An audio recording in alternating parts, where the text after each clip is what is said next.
convincing story that maps onto reality, and that's why the central narrative is falling apart. Right now in the United States, people should not be walking around with masks. We must see the central narrative for the fiction that it is. We are Americans. While elections are sometimes messy, this was a secure election. The founders began the fight for human liberty and self-governance, and it's up to us to finish the job. I tell you what, we are in a truth emergency right now. This is the end game.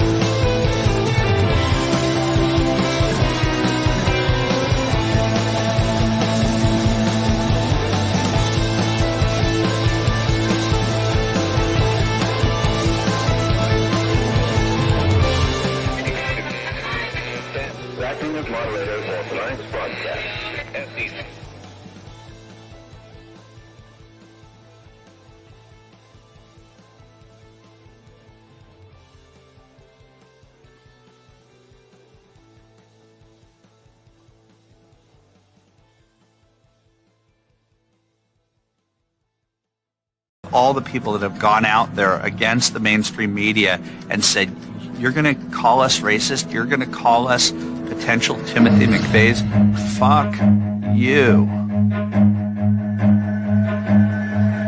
War.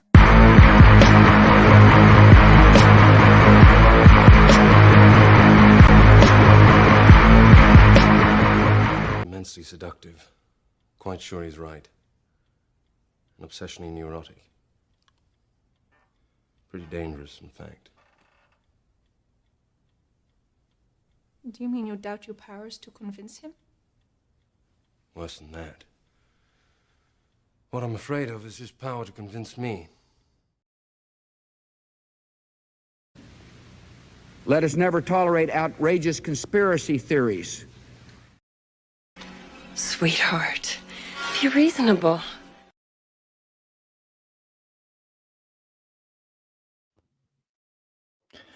All right, everybody. Welcome to the Wednesday live stream. It is Wednesday, October 9th, the 1,358th day of dystopia.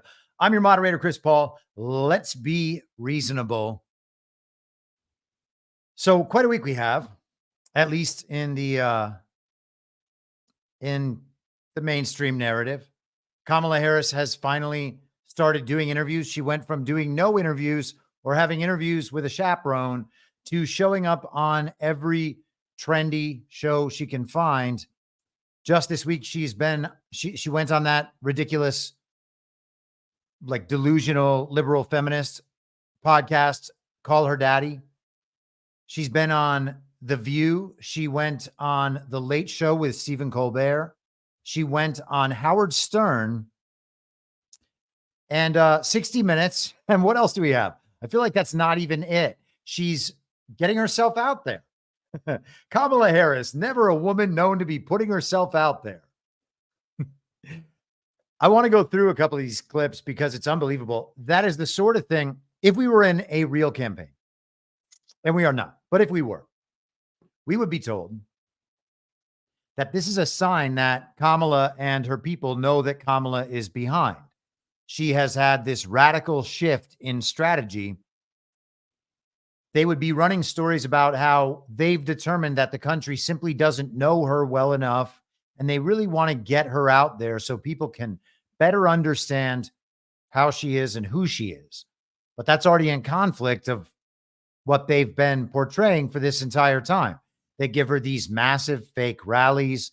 They say she won a debate where she looked like a moron and didn't answer questions and got stomped on by Trump in ways that the viewers at home understand, even if the people on TV don't understand. So they've tried to portray her as someone who's really doing well and is well liked, and people know about her, and they think that she's a fantastic prosecutor and all this nonsense. They would be saying people don't know Kamala Harris. What we need to do is let them know Kamala Harris. It should be obvious that this was the week they planned to send her out on TV and make her look important and like she's got things under control. And it just so happens that we're doing round the clock fear porn all day, every day now, whether it's about a very natural disaster or a very real war in the Middle East. We get nonstop fear porn. And of all weeks, this is the week that they are sending Kamala Harris out onto all of these ridiculous television shows to repeat the same things over and over and cackle. It's really embarrassing. But of course, this is not a real election. And I know that I'm preaching to the choir often when I'm talking about these things. But let's go through a few of these clips with the understanding that if all of this was real and Kamala Harris, as a member of the global regime, was a powerful politician, and Joe Biden was, and this deep state, this whole apparatus has all of these things under control, then these sorts of clips would probably never see the light of day. And let's start with this one. I think this is from the 60 Minutes interview. What you're about to see is the version that they showed, that they sent out early on their socials and whatnot, the teaser version, and then we get the full version, and you can decide for yourself whether or not you think this is really, really embarrassing for the candidate who just also happens to be the vice president. It's so silly. Oh, gosh. That Prime Minister Netanyahu is not listening. Well, Bill, the work that we have done has resulted in a number of movements in that region by Israel that were very much prompted by or a result of many things, including our advocacy for what needs to happen in the region. But it seems that Prime Minister Netanyahu is not listening. We're not going to stop pursuing what is necessary for the United States to be clear about where we stand on the need for this war to end. Okay. That second part wasn't even in the first part.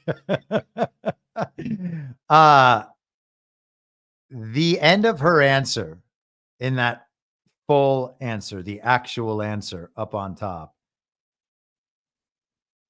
Let's listen to it one more time. It really is amazing. But it seems that Prime Minister Netanyahu is not listening. Well, Bill, the work that we have done has resulted in a number of movements in that region by Israel that were very much prompted by or a result of many things, including our advocacy for what needs to happen in the region. But it seems.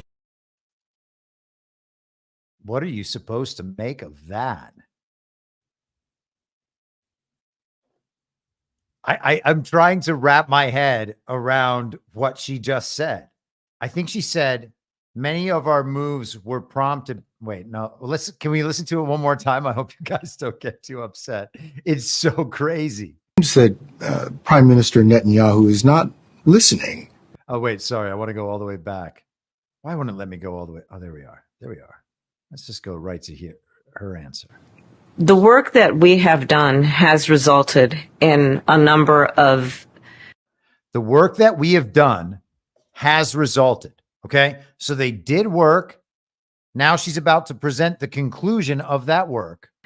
Movements in that region by Israel that were. The conclusion of that work was that there were multiple movements by Israel. Very much prompted by or a result of. Those movements by Israel were very much prompted by or a result of. Many things, including our advocacy for what needs to happen in the region. She did the work. It achieved this conclusion. What was the conclusion? Israel did multiple things that were prompted by or a result of that work they did based on their advocacy for what needs to happen in the region. Wow, man. I mean, I guess there's a way to make that into a sensible answer, and it might be an honest answer on her part, and that might be the most careful way she could possibly avoid answering that question in any way that wouldn't make the world hate her more than they do. She essentially said that she encouraged Israel to take actions they wouldn't have otherwise taken on the basis of what they believe needs to happen in that region. So I guess that she is advertising to her normal audience of global elites, global communists, people who are involved in that global regime project. Maybe she's saying, hey, you know, we actually, through the work that we did, we got Israel to change course on a couple of things based on what you want for that region. Sounds like she's selling herself. I mean, that was a mouthful of otherwise nonsense. And maybe I'm giving her too much credit. If you said, hey, man, you're giving her too much credit, I would probably be like, yep, you are right. That is not a smart lady. But at the same time, they are on a different wavelength. They're on a different program than we are. We are accustomed to hearing politicians. We believe that politicians are supposed to tell us things so that we think certain things. We're their audience because they need our votes. They don't need our votes. They don't need our votes. They don't care about our votes. They don't care about our voice. That's why they're trying to censor us. They can't possibly care about our votes if they don't care about our voices. If they're willing to silence us, if they're willing to censor us, if they are willing to just blatantly violate the First Amendment to the point where you just have to assume that for all intents and purposes, it does not exist, they certainly don't care about our votes. They're not asking for our votes. They are advertising themselves to the people who put them in place and make them wealthy beyond your and my imagination. The idea that someone like Kamala Harris will never want for anything for the rest of her life. It's kind of incredible, isn't it? What has she done? I mean, unless she is the most impressive secret agent of all time, then she got into politics by blowing Willie Brown. And California's stolen elections continued to promote her, which those stolen elections, which the system will do with anyone who serves the system well. That's her only job. Her job's not to like prosecute cases for the state of California as AG. Her job's to keep the system moving. Do what she's told. They'll put the people in there who can take care of that kind of stuff. Those people will all take care of that for you. You just worry about shaking some hands, giving that cackle, the occasional blowjob. Just let us take care of the politics. She rode that all the way to senator. She rode that all the way to the fake vice president. But maybe it was just all a genius operation. And hey, man, maybe the blowjob thing is just misinformation. I guess anything's possible. But that woman sounds like an idiot. I mean, I can't try any harder to give Kamala Harris the benefit of the doubt than I did right there. I suppose I could have been less crass about how many people she's been blowing, but beyond that, I think I was very fair. I give myself a 9 out of 10. Let's continue. So Kamala also went and appeared on The View to talk to just the worst ladies in all the world. If anything, would you have done something differently than President Biden during the past 4 years?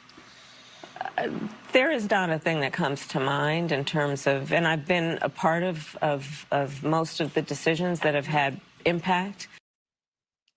Okay. We're going to have to watch that one more time as well. So Sunny Hostin, I think, is the name of the woman who just asked her that question. This is why we're going to watch it again. Watch this. She reads the question off her paper. Well, if anything, would you have done something differently than President Biden during the past 4 years? Well, if anything, that was like her brain working on its normal cycle, trying to figure out what the hell is going on here. And then she reads off the paper. You need to ask Kamala Harris, would she have done anything different than Joe Biden? And she says, there is not a thing that comes to mind in terms of, and I've been a part of most of the decisions that have had. So there's nothing that she would have done differently than Joe Biden, which is interesting because at many times during this campaign, she has tried to separate herself. In fact, she's flying around on Air Force One today. It looks like it says United States of America. It's the big plane, the light blue and white one. And apparently, I saw this right before I got on. Jack Posobiec was saying that they are on, I'll just share the screen with you here.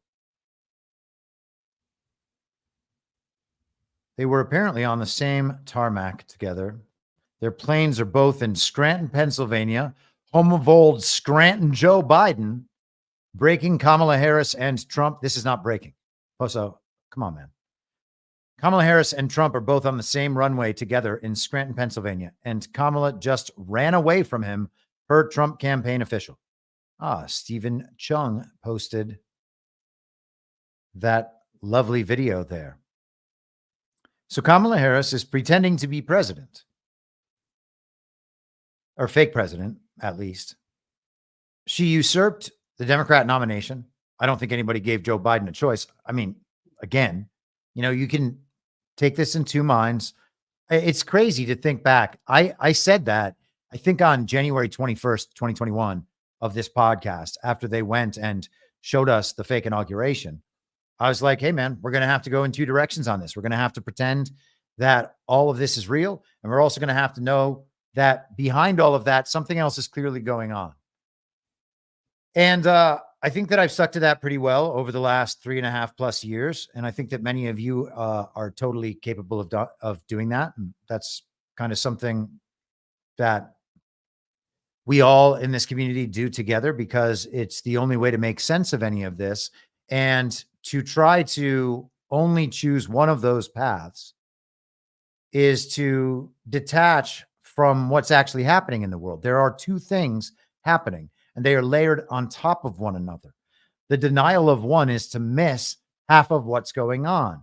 And everybody in mainstream media does that. Everybody in the party of false decorum does that because they have to. They can't admit the other things going on because those aren't acceptable viewpoints. If anyone knows you think those things, you'll be kicked out of the party of false decorum. And so a lot of people just stay only over there. And then there are some people who stay only going down rabbit holes, and they are insanely stressed out because they know that that reality is still working around them and they can feel the pressure of it and they're scared by it. Man, it is I guess there's no better word for it. Apologies, earmuffs if the kids are in the car, but there's no better word for it than mindfuck. And I understand that that's very frustrating for people. It's very uncomfortable. It's not something that anybody wants to go through with or go through, but it's real, man. So she's out there flying around on Air Force One, pretending to be president, having usurped the Democrat nomination in a fake election, in a fake campaign for a fake election, following a fake presidency and a fake vice presidency. Absolutely wild. She goes on. She's been trying to differentiate herself from Joe Biden this whole time because the country, by and large, is absolutely appalled at what they have seen from Joe Biden and Kamala Harris. Doesn't mean they like Trump, just means that to the extent they follow any of this at all and have some awareness and aren't complete and total degenerates or liars, you're just utterly ignorant and detached from reality. To the extent that they're not that, normal people are appalled at what they have seen from Joe Biden and Kamala Harris. There are a lot of normal people out there. They might not be on our wavelength. They might not be full on MAGA, but there's a lot of normal people out there who know something is wrong.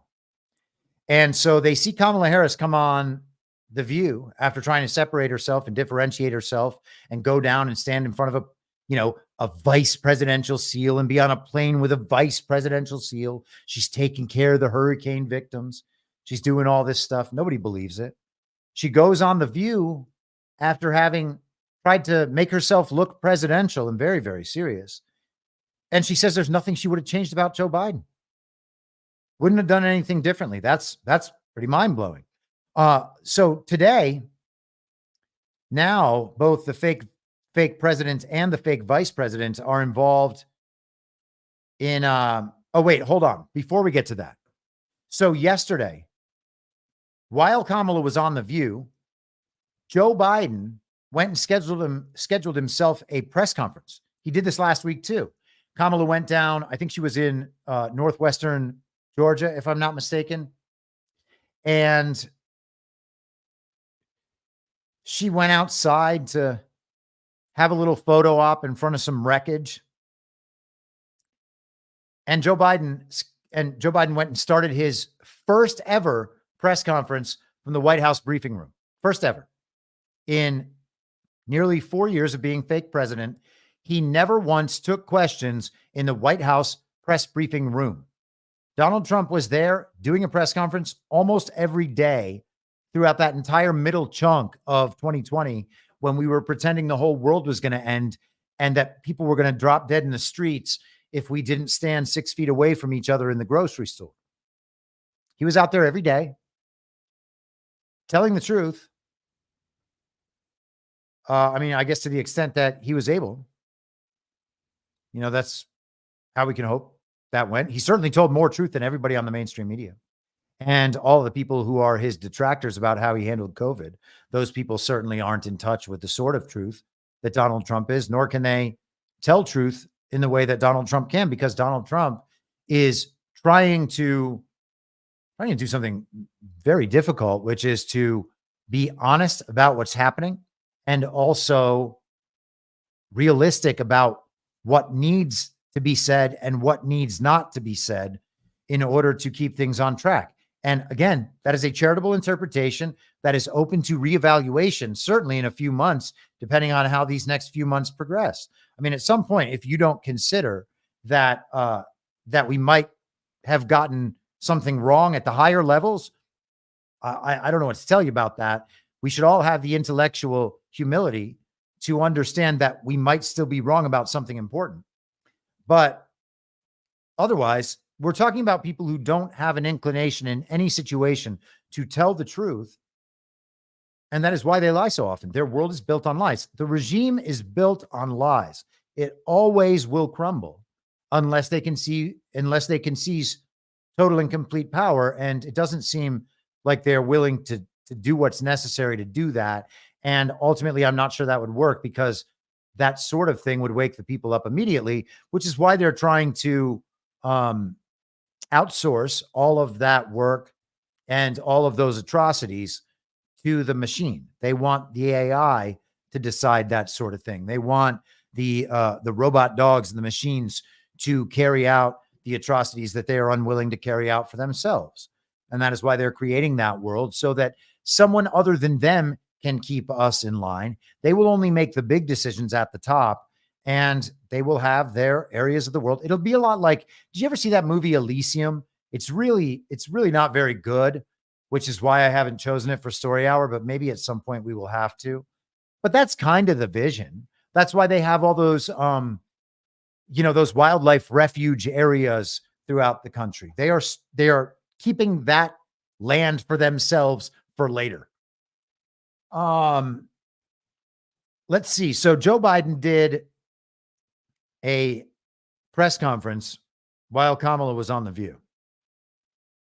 And here's some of that.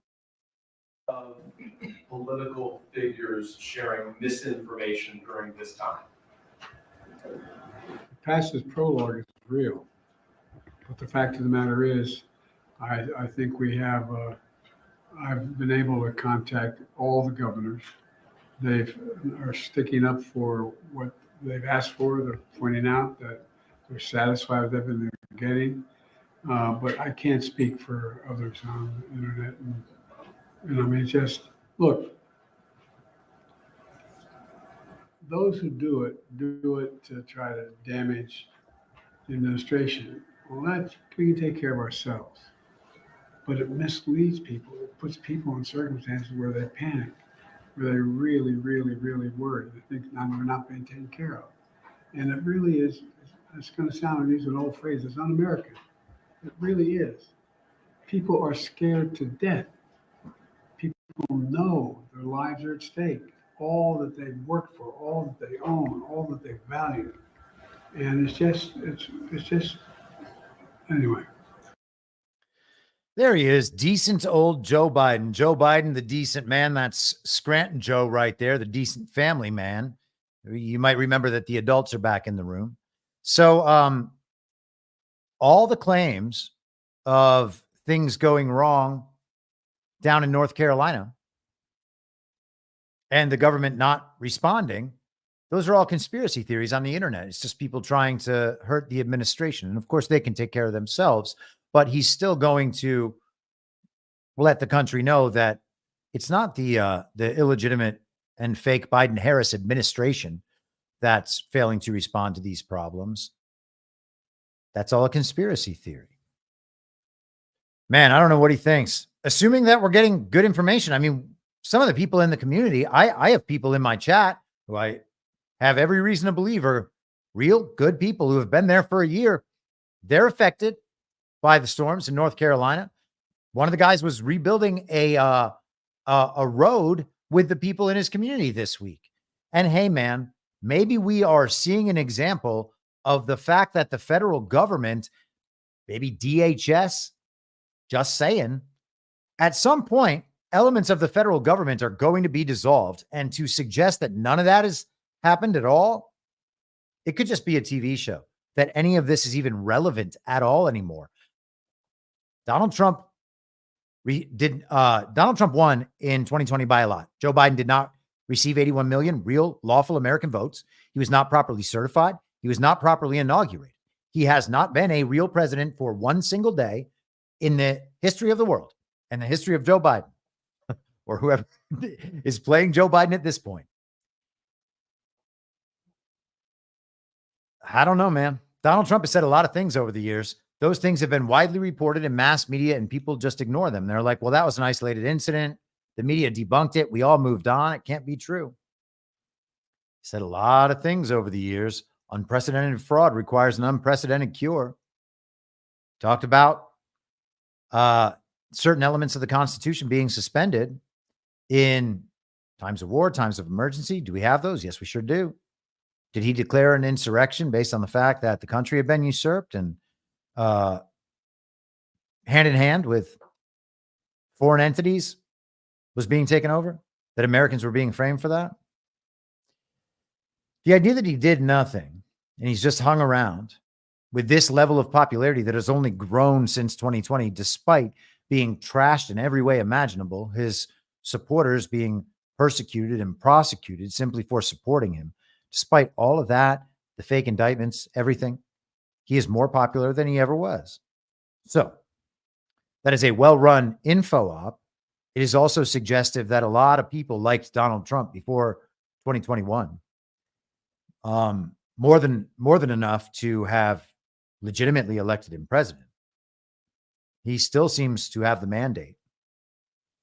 They have metrics on that I certainly don't have access to. But does the federal government, insofar as there is one being run by Joe Biden and Kamala Harris, do they have the capacity to respond? I would suggest that maybe they don't. I don't know. We're gonna find out so many things, I feel like, over the course of the next year or so that really shock us. And, some of them are going to be bad, of course, but I think a lot of them will be good. I think a lot of people will look at it and say, man, all right, finally, that makes sense. And I don't know, how do you react when you have been tricked and it turns out in your own best interest? In fact, you know what? There is a scene in a movie that I absolutely love that addresses this exact dynamic. And I think that this is going to be extremely relevant in our future.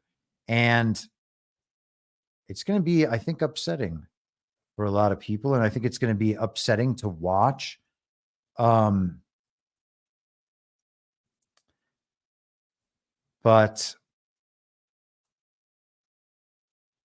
it's going to be something that happens regardless. It's one of those things People say nothing can stop what is coming. I have come to enjoy joking about some of that phrase, not because I think it's stupid. I think it's entirely accurate.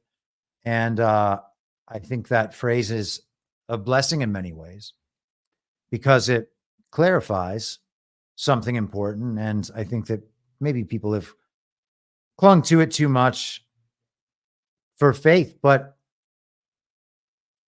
there's a lot of ways that nothing can stop what is coming. There's a lot of things that nothing can stop from coming. This is one of those things. This is from V for Vendetta. The scene is referred to on YouTube as Evie Reborn. So if you ever want to find this ever again, it's EVEY Reborn. Here we go. Actually, let me do one more thing before we. This is the hold for processing moment. I don't want to say that. I need to find something different to say. I don't like saying catchphrases that other people use.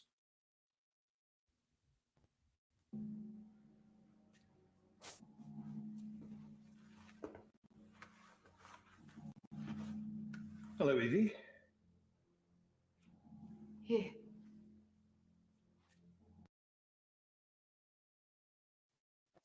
Now, forgive me for just a moment. I should preface that if you are not familiar with this movie, Natalie Portman's character, Evie, was just trapped in a cell in very poor conditions for quite a long time and had an exchange that she believed to be real, passing notes and whatnot. These memories, she went through all sorts of change and awakening, being degraded to her absolute lowest moment. So she is emerging from that now. Apologies. It was you. Yeah. That wasn't real. It's Gordon. I'm sorry, but Mr. Dietrich's dead. I thought they'd arrest him, but when they found a Quran in his house, they had him executed. Fortunately, I got to you before they did. You got to me. You did this to me. You cut my hair. You tortured me. You tortured me. Why? You said you wanted to live without fear. I wish there'd been an easier way, but there wasn't. Oh my God. I know you may never forgive me, but nor will you ever understand how hard it was for me to do what I did. Every day I saw in myself everything you see in me now. Every day I wanted to end it, but each time you refused to give in. I knew I couldn't. You're sick. You're evil. You could have ended it, Evie. You could have given in, but you didn't. Why? Leave me alone. I hate you. That's it! See, at first, I thought it was hate, too. Hate was all I knew. It built my world, imprisoned me, taught me how to eat, how to drink, how to breathe.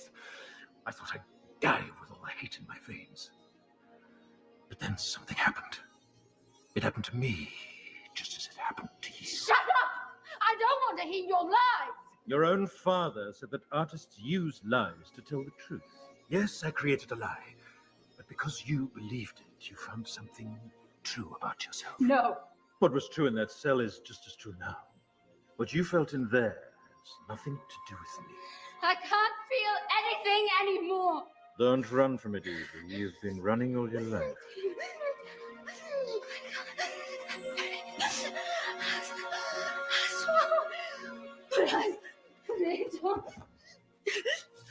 Listen to me, Evie. This may be the most important moment of your life. Commit to it. They took your parents from you. They took your brother from you. They put you in a cell and took everything they could take, except your life. And you believed that was all there was, didn't you? The only thing you had left was your life, but it wasn't, was it? Please. You found something else. In that cell, you found something that mattered more to you in life.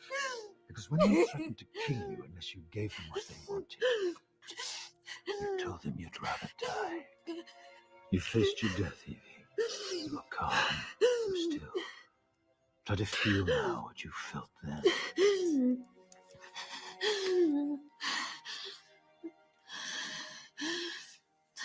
God. I felt. Yes. I'm dizzy. I need air. Please. I need to be outside. There's a lift. It'll take us to the roof.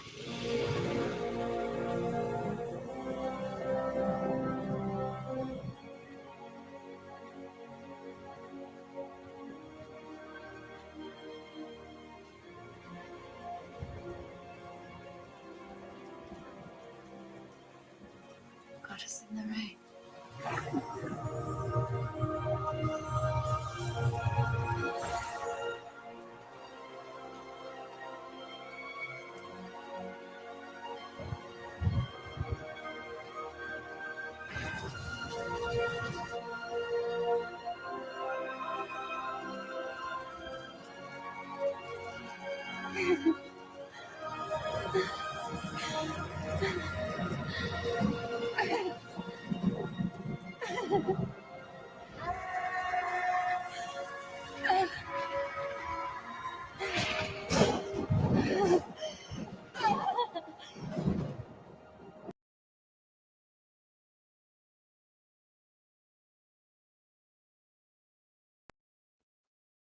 Man, what a scene. Honestly, that is nails it. You know, I mean, if you've had an experience similar to that, that's the dynamic right there. I mean, usually it doesn't look like that, and you're not staring into the face of a man wearing a weird mask. But yeah, that's it. Such a good scene. That sort of thing is going to happen to people. That sort of thing is happening to people. That sort of thing was happening all throughout 2020, and it's been happening the last few years everywhere. Many of us know people who have gone through that. Many of us know people who have gotten close to that and continue to avoid it at absolutely all costs. And the unfortunate thing for them too is nothing can stop it. It's coming. It's coming. And it's going to keep coming around again for all of us who have gone through it too. And that's all right, man. I guess that's what you have to do to reach the next plane and the next plane and the next. And maybe that's how you shed the skin of your past. I don't know. But I mean, I'm sure it's coming around for me again. So, hey, what are you going to do? You can't escape it. You can't avoid it. And why would you even want to? Because it's the only way that you can actually grow your way through and out of all of this. Okay, so back to Kamala, looking very, very, very important in her presidential motif, her seals, her plane, her taking care of business. She hasn't really taken care of any business for the last 3.5+ years. She went over and they had her try to negotiate the Russia-Ukraine conflict and then started it 2 days later. She said a big country is attacking a little country, and that's not fair. They had her fix immigration. She was the border czar. She went on down to the Golden Triangle and talked about how it was all just climate change. Is she smart? Eric Weinstein says she's smart, and he's the smartest guy in the world. So I guess she must be. Isn't it always amazing how, sorry to tangent again. If you are very embedded in the party of false decorum, as I was, if you are embedded in a particularly elitist segment of the party of false decorum, as I was, then you watch people attribute to all these other people a bunch of qualities they don't have. And I did this.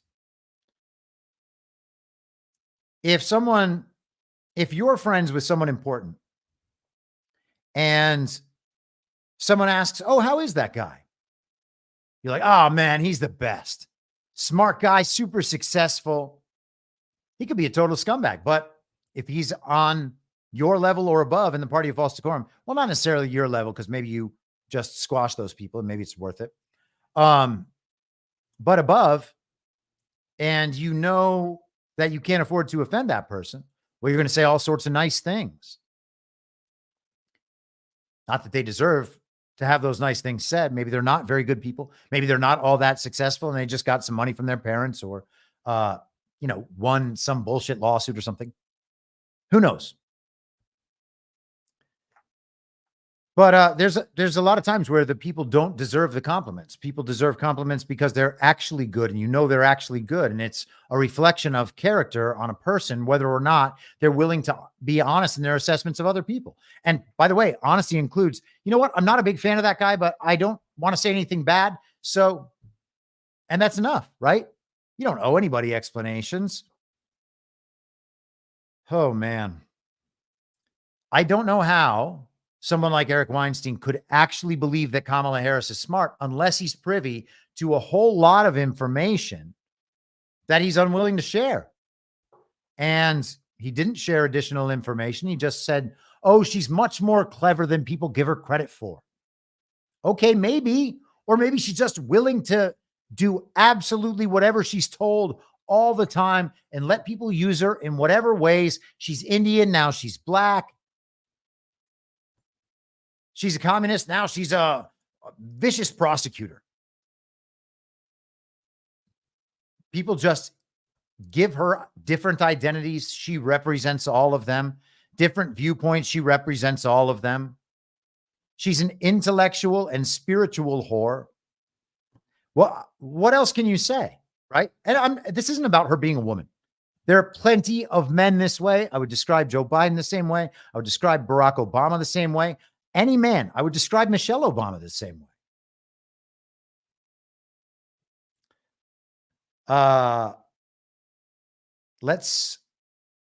So that's yesterday. That's yesterday. She's very, very important. She wants to separate herself from Joe Biden, and then they set up a TV appearance where a scripted question is asked of her, and Kamala gives her scripted answer that she and Joe Biden are still on the same page. Joe Biden schedules his press conference at the same time she's on The View. Joe's out there trying to look presidential. There are all sorts of reports. Well, maybe I shouldn't say all sorts. Jack Posobiec, with his inside sources, reports that there's like they're on the verge of fisticuffs in the quote unquote White House now between Joe and Kamala.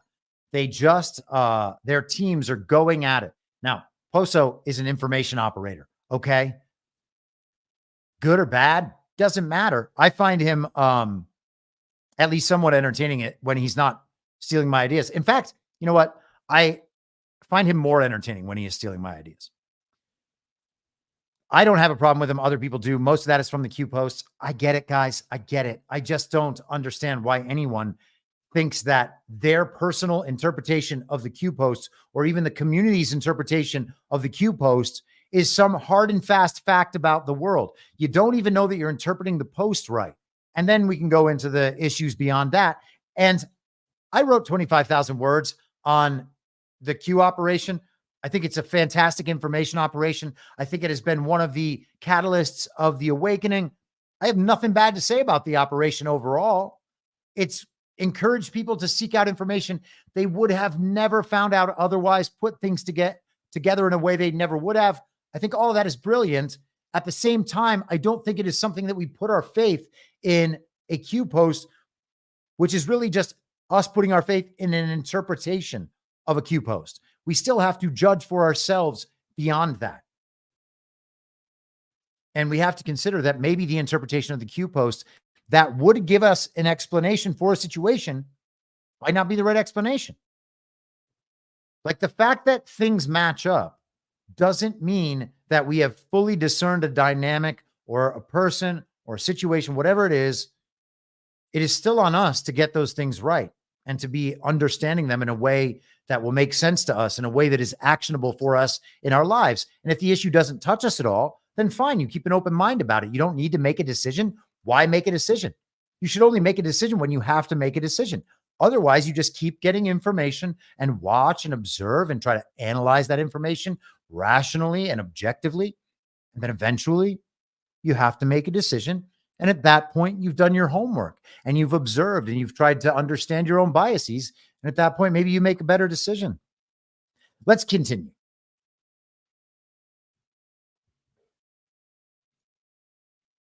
This post I labeled little desks.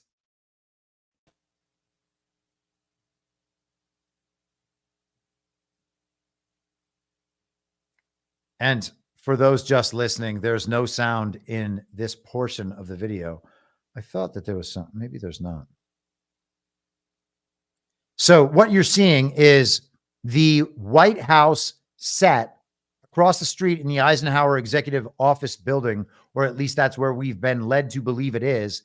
They are on a stage in an auditorium and they have fake walls set up. One of those walls has an array of screens and they are doing basically the parallel to the COVID press conferences from back in 2021.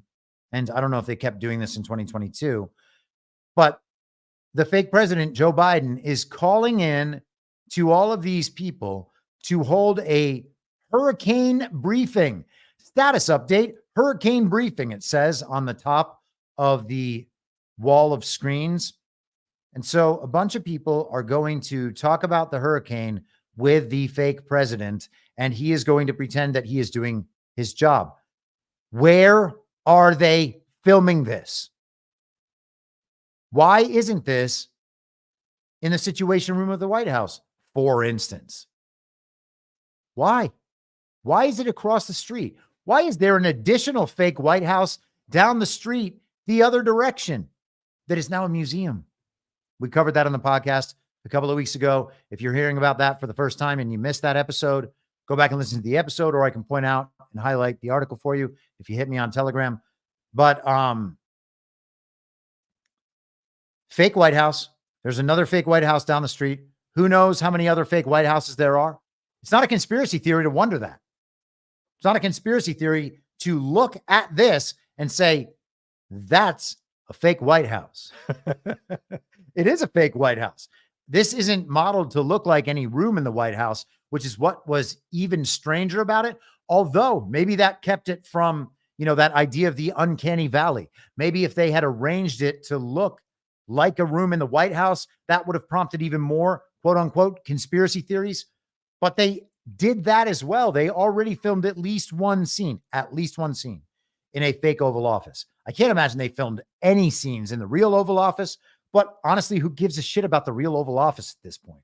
The entire federal government has been disgraced, in my opinion. If you don't agree with that, that's fine. You can want all of these buildings to be revived and renewed and reused again. I don't see any purpose for that, but hey, man, different strokes for different folks. People get nostalgic about a history, even though we've been lied to about that history. I don't have that nostalgia because of those lies.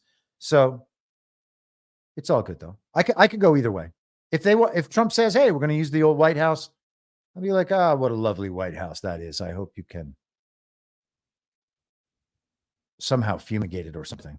We really got to watch those areas and those communities. So it takes quite a while for that water to drain. Okay. So what we are looking at right now is that wall of screens. There are 6 people, all of them connected to federal agencies. I was going to say 6 retards. That's not polite because some of these people might not be retarded, but I have no reason to believe that. I also have no reason to believe that they're not communists. Although, wait, see, here's a tough one. The commandant, an admiral in the U.S. Coast Guard, who is a woman, is on this screen. So I don't know. I guess we can hope that she is not retarded or a communist. That is, oh man, I don't know. I don't know if I can go that far. I'm going to have to assume that she is a retarded communist. But hey, Linda, no disrespect intended. It's just that you do happen to be on a screen in a fake White House, sharing that screen with a fake vice president and a fake Department of Homeland Security secretary, who is definitely a retard and a communist, as is the fake vice president. And you're talking to a fake president. So, hard to give the benefit of the doubt in that situation, but maybe you are briefing all of these people with the correct information, and then they will abuse all of this, and this will be down on the record so that we have a visual record of it. I'm trying to be as fair as I can. What happens at the beginning of this video is that Kamala Harris covers up her mouth and says, this is a live broadcast. Okay. It's tough to catch. And Johnny MAGA on Twitter posted this, saying that her team is giving her questions to ask, and she's letting them know that this is a live broadcast. She didn't want her mouth moving to be on camera. So she covers her mouth with her hand and then says live broadcast. Let's start it from the top again. Flood. We really got to watch those areas and those communities. So it takes quite a while for that water to drain. Thank you very much. Hey, Ken, I have a question for you. You mentioned words matter, and I know there is a lot of media following this briefing. Flood. That's pretty conclusive as far as I'm concerned. Her hands raised to her mouth. She says live broadcast, and then she waits, trying to figure out what's going on until no one's talking, and then she asks the question she was told to ask. That is the sort of scene that makes you think the entire thing is scripted by all six of these people. Let's watch it one more time. We really got to watch those areas and those communities. So it takes quite a while for that water to drain. Thank you very much. Hey, Ken, I have a question for you. You mentioned... I mean, is Kamala leading the meeting? Are they all just quiet, waiting for Kamala to speak? Maybe. So things are very real at the White House. That's not the real White House, of course. Things are very real at the fake White House. We have a fake president and a fake vice president. And we're going to go in just a second through a clip of a Donald Trump interview with the comedian Andrew Schultz. And Donald Trump in that clip says, if we had a real president, we'll get there in just a second. But is he just using a euphemism again? Do we just always say it's a euphemism whenever Trump says things like that? Because that's what the normies out there say. That's what we are told by the people on the Daily Weimar. That's what I'm calling them now, by the way, the Daily Weimar. They are the biggest producers of trans content in the world. So what am I supposed to call them? The Daily Weimar. And The Blaze and those other networks, they tell us, oh, these are just euphemisms. Trump is just making a joke. He's just exaggerating. That's his New York style of speaking. Maybe. Or maybe he understands that Joe Biden's not a real president. As someone who's made that argument every day of this entire period, I would just say he knows that Joe Biden's not a real president, and he's saying it over and over and over and over and over and over and over. And people are like, oh no, that can't be true. That's just a euphemism. If that was true, how do you explain all these other things? And that is how people think that truth should be discerned in the world, in any world. As soon as you say something that they don't understand, well, then how can this other thing be true? Well, A, I don't know. B, I don't accept that the thing you're saying is true. How could we see them every day on television being president and vice president? Well, that's not that hard a question to answer, right? They could just film all this and show it to you all as a daily soap opera that you just so happen to think is real. That is entirely possible. And people are like, no, that's not possible. Yeah, man, that's possible. That is 100% possible. And I don't even understand what the point in denying that is. You're information gatekeeping yourself. You are making sure not to figure out if you might be wrong about one of the most important things in our country to understand right now. Because if you understand that, you can't possibly think that we're having a real election. And then as soon as you realize we're not having a real election and that elections are rigged and stolen and always have been, you can just be like, well, wait a second.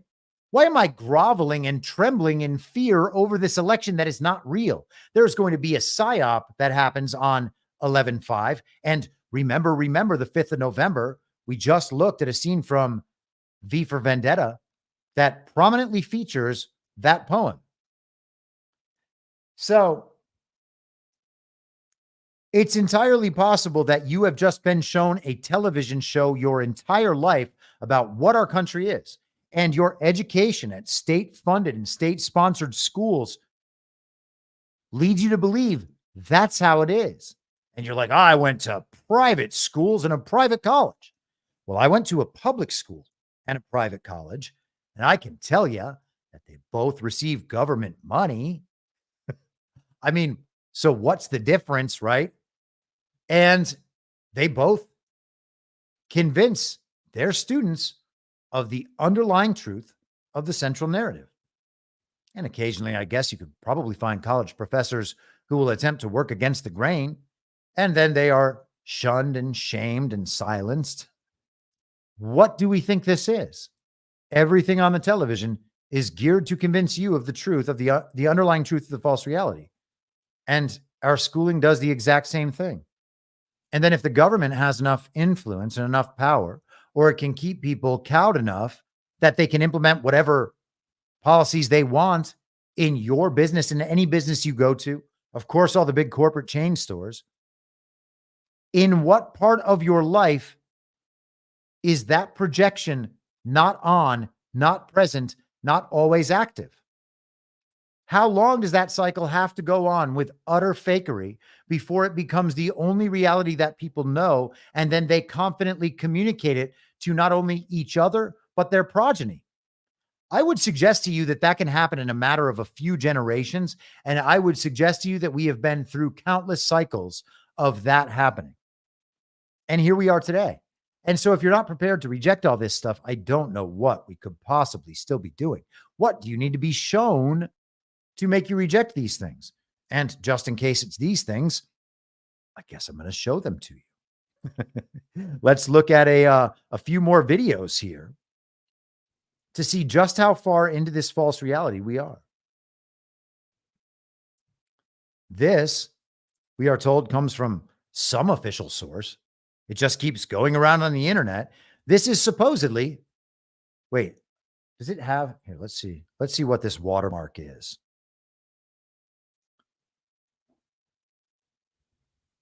I don't know. It looks like an E and an O there at the end. I'm not sure exactly where this is from.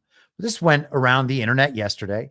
This is supposedly a live look from the International Space Station at Hurricane Milton, which is, I don't know, spinning somewhere. The world is rotating on its axis, of course, as the International Space Station remains in perfect orbit, observing this blue marble against a totally black backdrop with absolutely no stars. And we've been explained that that's just not how it works. You guys who don't know anything about science don't understand that there are no stars when you are looking from space like this, because all the light coming from everywhere just makes the stars look black from outer space. Yeah, that's the ticket. Here we go. Look at this. Oh, it's just rolling over so fast. Look at that vicious hurricane just taunting us with its soft, cushy center. Oh, I mean, eye. Look at this. We're supposed to believe this is being transmitted from outer space in real time. My God, it's huge. It takes up almost the Earth's entire surface. Man, I don't know. I mean, I don't know. Maybe even pointing out that this video is fake is demeaning. Maybe people who can't realize that for themselves, I guess, just go on continuing to believe these things. It always amazes me how members of the truth community have fought so hard to preserve the official story about things like space, about things like our elections, by the way, which is crazy They'll say that it's not fake. Why? Because they're worried about looking stupid to people who wore 2 masks in their car, because they want to brand themselves as very serious. Why? Serious for who? Who are you being serious for? Honestly. People aren't going to take us seriously anymore. This is a black hat psyop to make truthers look stupid. Okay, buddy. Well, here's the thing. I'm smarter than the people who wore 2 masks in their car, and I think you look retarded. Why do we have information gatekeepers? Why? Oh my God, somebody might believe the wrong thing. Hey, bro, you believe the wrong thing right now. You think they're taking pictures of the Earth from space as it spins with Hurricane Milton just swirling around. Look at its eye. Oh my God, man. They think we're going to really fly to Mars any moment. We're going to escape to Mars because man has changed the climate of Earth. Earth is going to become unsuitable for human habitation in our lifetimes, which means we're going to have to escape to Mars. And very serious people believe that real hard. Don't want to give up on viruses. Don't want to give up on space. Don't want to give up on dinosaurs. Don't want to give up on elections. Don't want to give up on the fact that their Bible might have been inverted. And that's really sad, man. And I don't mean to get into a big religious conversation, but the Schofield Bible was a direct attempt by the global regime to invert the meaning and purpose of the Bible. You can look it up on your own, SCOFIELD, watch a bunch of videos. Maybe it doesn't resonate with you. And hey, maybe I'm just too ignorant about religion to understand. So be it if that's the case. And maybe I'll come to find out this was just yet another one of those things that I was wrong about. Although I don't think anybody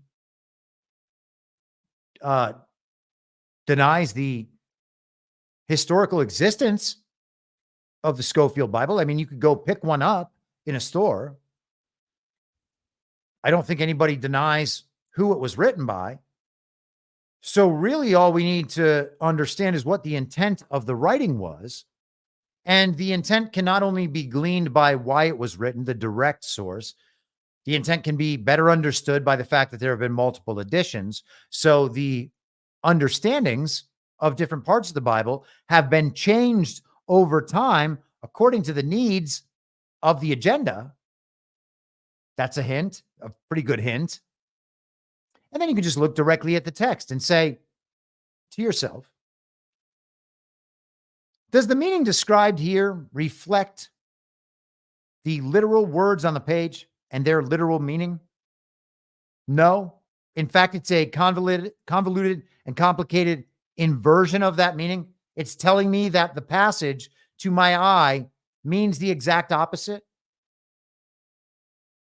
What are you supposed to think at that point?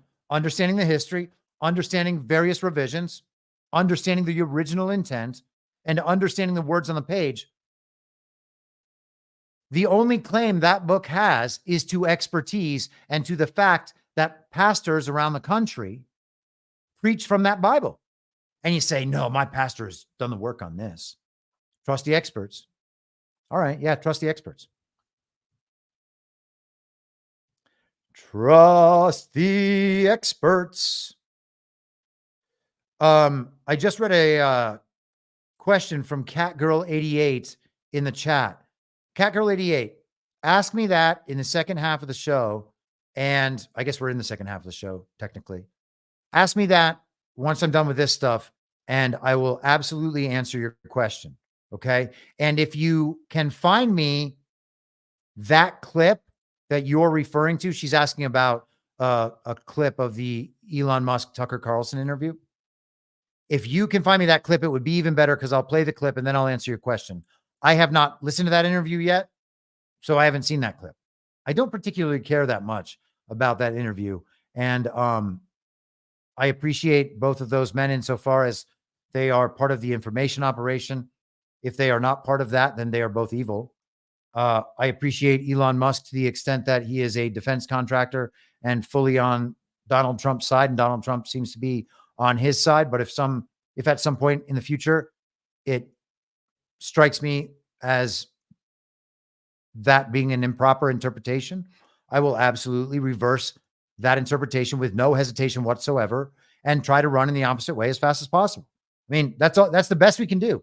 We are in a fog of war, a very, very strange information space. And let's get a little bit stranger now. So the comedian, I would say former comedian. He's not a former comedian. He is still a comedian.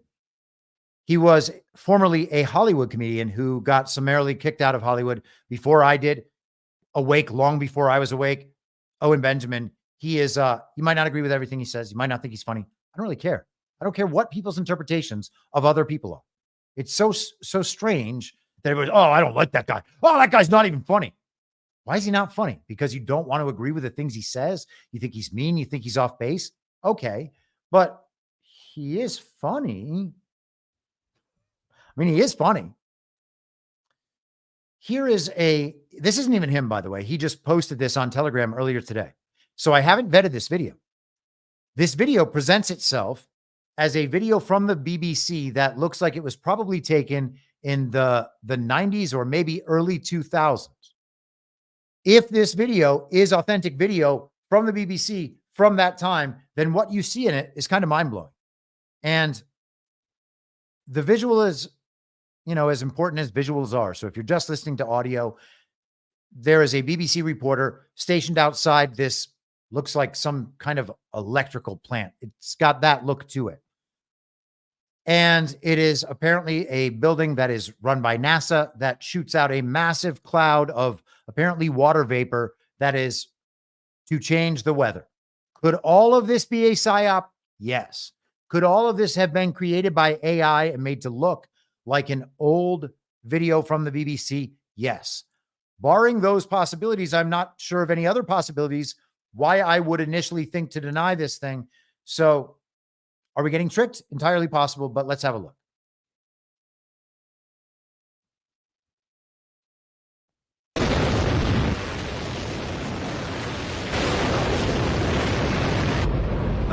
Don't worry if you can't hear what I'm saying. I couldn't even hear myself. This is the loudest sound you could possibly conceive.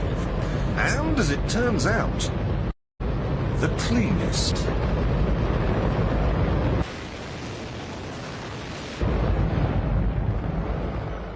Now, the most amazing thing is that cloud up there, which was generated by the engine, is just a mixture of hydrogen and oxygen. It's water vapor.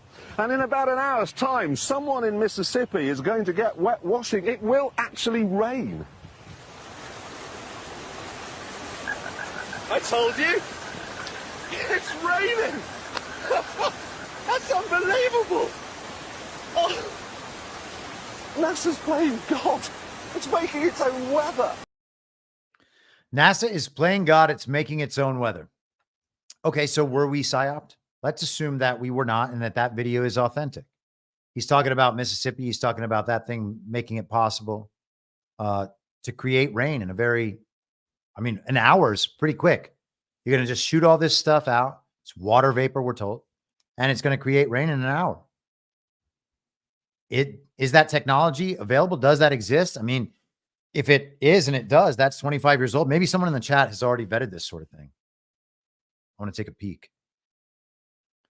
Okay, I don't see anything. So maybe someone has. Maybe someone knows better than me. Maybe I'm making myself sound stupid right now. I don't think so. We're just analyzing a video. If that's possible, all you would have to believe is that there is more in there than just the stuff that makes water vapor. What sort of things could they deliver with clouds they make themselves? What kind of chemicals could they put in the water, put in our skin, in the soil? I had this thought yesterday, and I don't know why I haven't thought of it before. And I'm not sure I've ever heard it before. But it struck me as odd knowing as many liberals and as many liberal women as I knew in my former life. I thought, man, A lot of those women who are just the most liberal, feminist, god-awful people to deal with, they are still very into organic foods. They're very careful about what they put in their body and how they treat their body. Now, that doesn't, you know, the lip injections and the Botox and the rest of it, that is aside. But in terms of the food, very particular about what goes in their body. And same thing when it comes to their beauty products, their soaps, whatever. All that's very, very, very important. But of course, you know, they obviously went out and got the vaccines. They don't even understand that the reasons why they are focused on organic food and natural beauty products, those would be called conspiracy theories by them. They're saying the FDA doesn't protect this food well enough. It says it's okay for human consumption, I guess, but it's not for my precious body. And apparently they still trust the government. There's nothing that will make them not trust the government, even though they already don't trust the government about certain things. That is one of those dynamics to me that makes absolutely no sense and hit home for me, obviously, as it probably did for many of you in 2020. Because when I realized how wrong I had been, that it wasn't like I got things wrong. And I did, don't get me wrong. It wasn't only that I got things wrong. It was that I got things wrong because of how thoroughly I had been lied to and deceived. I believed a bunch of information as though it was the hard and fast truth about the world that could be proved objectively. I believed all of that was just taken for granted. And then my role was to figure out what all that meant and then express the right values and portray myself as the right kind of person. Now, I had very loving parents and I think a really good and solid upbringing. Now, I still went astray. So was part of that because of my upbringing? Probably, but I was raised in a very small town. So maybe I was just too enamored with big cities and different kinds of life. And so I strayed all on my own. It could be either, right? I had a pretty solid head on my shoulders, generally speaking. And still, it's all there. The false reality is right there. You can always just reach out and grab it. I don't know where I was going with that. Let's continue. Let me see. I have one more of these. Oh, but about I was talking about the liberal women who are very organic, very into organic and natural products and still believe that the government, despite telling them that non-organic and non-natural products are totally fit for human consumption, they choose not to believe the government in those instances. So they are the same conspiracy theorists they call us. They are unwilling to let go of certain things. When I realized how thoroughly I was lied to, I tried to let go of absolutely all of it. And I think that should be a goal. I wrote something about this the other day on Truth Social. I'm not sure if I can find it quickly enough to make it worth sharing it. Let me see if I can remember well enough to shift myself immediately there. Perhaps not. But the point I was making was that we really should be ready to let go of any information gained from that false reality at any moment. We should be ready to let go of all of our beliefs about all of these things, because that which is true will present itself as true even when you're interfacing with a layer of false reality. So whether you're fully interfacing with reality prime or you are still subject to that false reality, all of those things from reality prime will still present themselves within the false reality. And when they conflict with the things in the false reality, that's when we develop these gaps in our understanding. And if there's too many of those, we're going to drive ourselves crazy. Okay? If we try to reconcile them and believe that both are true, we're going to drive ourselves crazy. And if we think the thing in the false reality must be true, and so we deny the thing in reality prime that still presents itself to us, well, that's going to create anxiety and depression. And understanding these dynamics, we can unwind these things. This is the process that I go through for myself, by the way. And I have done this for the entire time. And I'm not saying I'm 100% successful, by the way. I haven't certainly figured out all there is to figure out about myself and the problems of my past or my place in the world or the quote unquote universe, which I think is a stupid term now. My relationship with God, I don't have it all figured out. But there is a process that can get us closer to that. And it is a meticulous adherence to an epistemology that focuses on what is true in reality prime and makes sure to never attribute to reality prime something that exists in the false reality. The better we can adhere to that, the more we will be interfacing with reality prime, and those things in the false reality, no matter what torment they cause us, cannot ultimately ruin us or defeat us unless we make them real in reality prime by giving ourselves over to them. So many people are at the point of beginning to call this stuff out on a much more public level and much more public platform. This is the gray zone. So the gray zone is Max Blumenthal. His father is Sidney Blumenthal. Sidney Blumenthal, if I'm not mistaken, was a Clinton ally. I could be wrong about that. Someone can correct me. He is a journalist. He is a regime-oriented journalist. Max Blumenthal might share some measure of that sort of leftism, and I don't think that Max Blumenthal is necessarily red-pilled, but I think that he is, and I think red-pilled is kind of stupid, but certainly not on our page about many, many things. And he thinks the news is real and all this stuff is real. His outlet is very left. Not in like the MSNBC way, though. It's not the corporate left so much. These are like real hate the government leftists. That doesn't really make sense.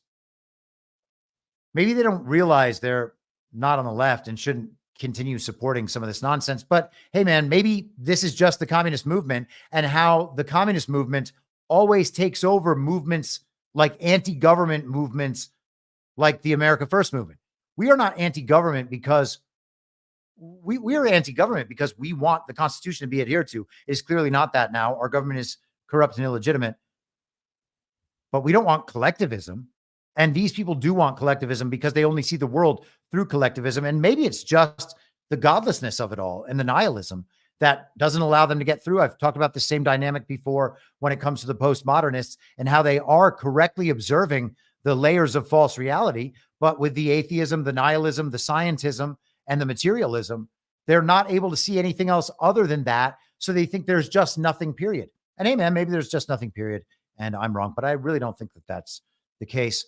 Anyhow, Matt Miller from the Gray Zone is in a foreign policy briefing with, God, his name's, why can't I think of this guy's name right now? Ned, there's Jake Sullivan, Antony Blinken.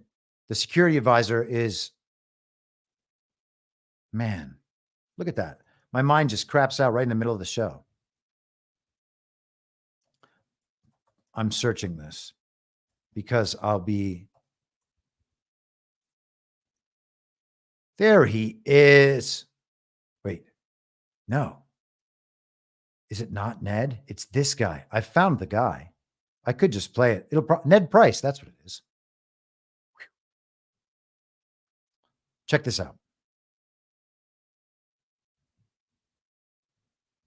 Has financed a genocide in Gaza for the last year, and every day you're up there denying accountability for it. So, I mean, what gives you the right to lecture other countries on their moral? So, if you have a policy question for me, I'm happy to take it. If you want to give a speech, no, but there are plenty of places in Washington where you can give a speech. Yeah, but people are sick of the bullshit in here. I mean, it is a genocide. You are abetting it, and you are risking nuclear war in Ukraine for this proxy war. Plenty of other places to give a speech.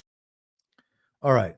I have reassessed my determination that that is Ned Price. I think that guy is named Matt Miller.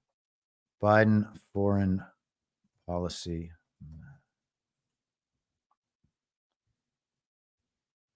Yes, that's what it is. Okay. Yes. That is a Biden foreign policy advisor, Matthew Miller. And that is the reporter from the Gray Zone absolutely lighting him up. Now, they're doing it on behalf of Gaza, believing that this whole conflict is more real than I believe it to be. I've said this many times. I think we're seeing reenactments of things while deep state assets are being taken out in various areas around the world, and it is being attributed to other causes. Okay. And I'm totally open to the fact that that is happening here as well. So I would be coming from a different place than that reporter from the gray zone. But let's listen to it one more time. Just go ahead. Administration has financed a genocide in Gaza for the last year, and every day you're up there denying accountability for it. So, I mean, what gives you the right to lecture other countries on their moral? So if you have a policy. It doesn't honestly matter whether he's right or I'm right about what the actual state of the world is right now. We know that these are things the regime has done over many decades. And we have certainly been shown evidence of them doing these things over many decades. So whether this question is specifically directed right now, you could generalize this question and stretch it out over this timeline, and it will always be a valid question to ask. You are financing genocide.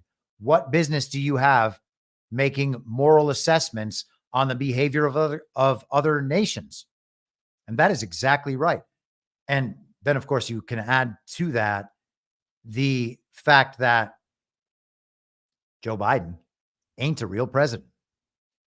All right, so let's get to this. I'm just going to play one clip of this interview. This interview is very entertaining, and Trump says a bunch of interesting things.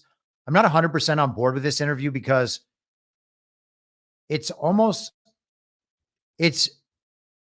guy's behavior is silly to the point of almost being disrespectful. And of course, Trump knows the environment that he's in, but he's talking to clowns. I guess that's enough of an introduction to the clip. This is really interesting. And Trump talks about how he weaves in and out of stories, which he has discussed a number of times at his rallies. He's kind of given this example before, but he gives it in an interesting way here. And then his comments that follow are really interesting. All of this is in the context of them asking, who does Trump think is trying to take him out? And you can watch them kind of beclown themselves, but you know, this is their vibe and this is what their audience wants and expects. I guess everybody can have their own opinions about that. I was saying before, though, that, you know, I do a thing called a weave. Yeah. And there are those that are fair that say, this guy is so genius. And then others would say, oh, he rambled. I don't ramble. If I start a story, what you do is you weave things and you do it. You have to have certain things. You need an extraordinary memory because you have to come back to where you started. Yes. You always, a weave is only good if you come back. For that. Yeah, true. You can go all the way over here and then I can go so far here or there. And I can come back to exactly where I started. Now, someday when you don't come back to where you started, you're Biden. Then you say, no, but the weave is the way. When you're telling like a story, I was telling a story at a rally the other day in front of thousands of people. And I started off, and then you were weaving something in the story. I actually mentioned Air Force One. It was Air Force One was there. So I mentioned Air Force One, and then I said how I got $1.6 billion off the price of Air Force One. So, but then you have to come back to the story. Where was Air Force One taking you? So anyway, I do a weave. I call it the weave. And some people think it's so genius, but the bad people, what they say is, you know, he was rambling. Yeah. It's not a ramble. There's no rambling. This is a weave. This is a weave. I call it the weave. Good name. I'm not sure. That's another name. We had fake news. We came up with lots of names. Yeah. But the weave is, I think we should make the weave a part of that stable. Yeah, you really weaved right answering my question twice. That's brilliant. So I don't even want to know the answer anymore. I lost interest. We'll weave back. Yeah. Let's weave back to his question. Okay. This is where it started. So we'll weave back to it. I sort of hate answering it because I don't want to give any false identities. I don't want to do anything having to do with creating something that isn't there. Mm-hmm. you would look at Iran. Iran has an open threat out for me, and that's bad. And Biden, if he were a real president, if he were the kind of guy he should be, should say, if anybody shoots a former president who's now the leading candidate, even though he's leading against Democrats, we will bomb that country into oblivion. And it would stop. And that's been said before with some people. You know, there have been people, I won't go. I'm going to keep going with this in just a second, but you just heard him say if Biden was a real president, he would tell these other countries that if you keep going, we're going to bomb the shit out of you, and it would stop. Biden's not a real president. He's not telling other countries that. So if he was a real president, the implication would obviously be that Biden is essentially involved with the very real assassination attempts on Donald Trump. Biden's not a real president. Trump just said he was not a real president. It's also interesting that in his answer, he says he doesn't want to make a thing about who he thinks is behind these assassination attempts. Why not? It's all very interesting. Let's continue. Into it, but there have been people that have been threatened in another party, even in the same party. It makes sense and probably happens pretty quickly. But in another party, you know, it's hard for them to cross the line, to want to protect me. But it shouldn't be hard. Other people have protected other people, and what you have to inform those people is if they do it, the country will be blown to smithereens. The entire country will be blown to smithereens. And those threats go away, because that's a really bad threat for a country. Forget about me. I'm an individual, but I represent something very important. That's a I'm going to play that again, just that last 5 seconds. Forget about me. I'm an individual, but I represent something really important. All the people who cannot stop saying that Donald Trump is a narcissist need to watch that and understand that Donald Trump is serious.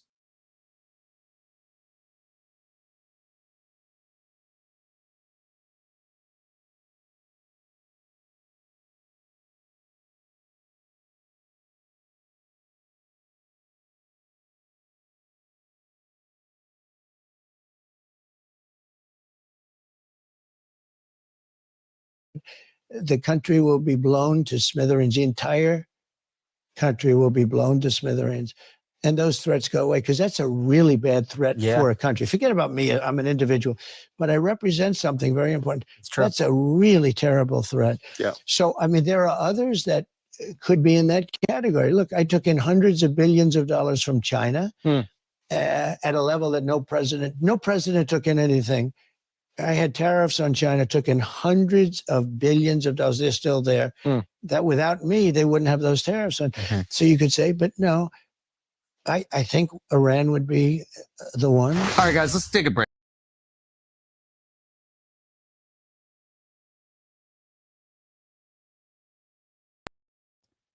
Anyhow, you can't respond that way and be a narcissist. It doesn't make any sense to think that he's a narcissist. He knows what the impact on the country would be, and he gave the exact right answer. As far as I'm concerned, man, it's his detractors at this point are really just unbelievable. We may learn something in the future, and I don't think we will. I think Donald Trump is a great man. I think he might be the greatest American who's ever lived, and it would break my heart to be wrong about that. But we have to consider that there's a possibility we are, at least. His detractors don't make that argument. They say that he's stupid, or he's an egomaniac, or a narcissist, or all these things. Man, that ain't it. I don't know how, I really genuinely don't know how his detractors can still believe that what he's doing is possible if all of those characteristics that they attribute to him, that were, by the way, fed into their system and through their mouths by regime media. I don't know how you can keep holding on to those views.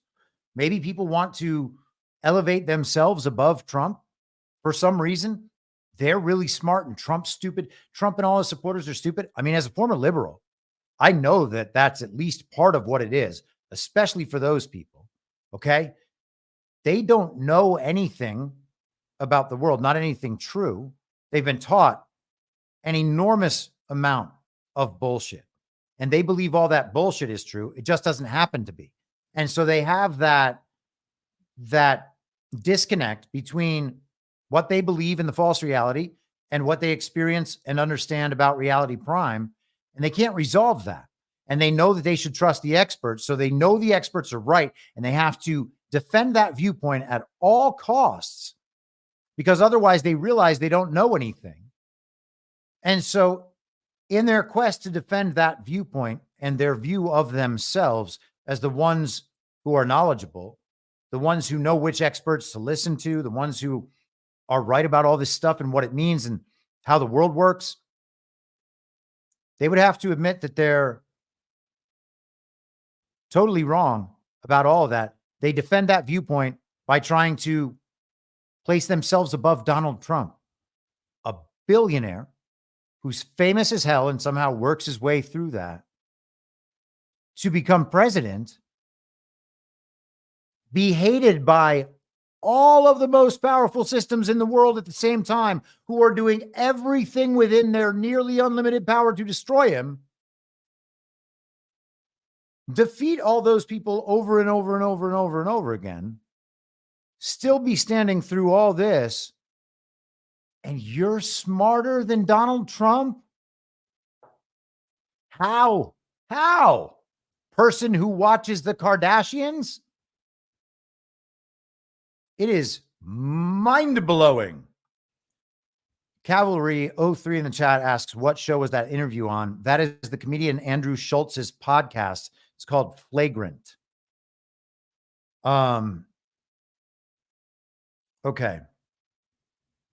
All right. I think that's good and appropriate. The Weave, I think, is interesting. It's funny that there's a name for that now. The Weave. You go into and out of a story to a bunch of different points, and then you come all the way back around. As long as you are telling the whole truth the whole time and everything that you're saying is in service of the greater truth you're trying to convey, it's not very hard to get right back to where you were speaking from. So, as for Donald Trump being a liar, how does that work out? Kamala Harris can't work her way through a scripted question. These people, man. I mean, how many times do you need to see them reading the answers to questions that when they read the answer, all they're doing is repeating what you just saw last night on TV, and you think both people are the most genius people to ever live? Liberals, how do you think you're smarter than Donald Trump? Somebody please answer. I feel like I'm still trapped in their cage of insanity. Oh, man. Sooner or later, I'm just going to head for the hills. Okay. It's like, oh, man. Figure out how to get yourself out, and then you have to figure out why no one else can get out. Get out, you retards. It's the godlessness, guys. It's the godlessness. I know. The most obvious answer. You're like, it can't be that one. Yeah, it's that one. All right. So Cat Girl asked earlier, I believe it was a question about UFOs in the Tucker and Elon interview. Okay, here we are. Elon's comments in the Tucker interview about UFOs being advanced military tech.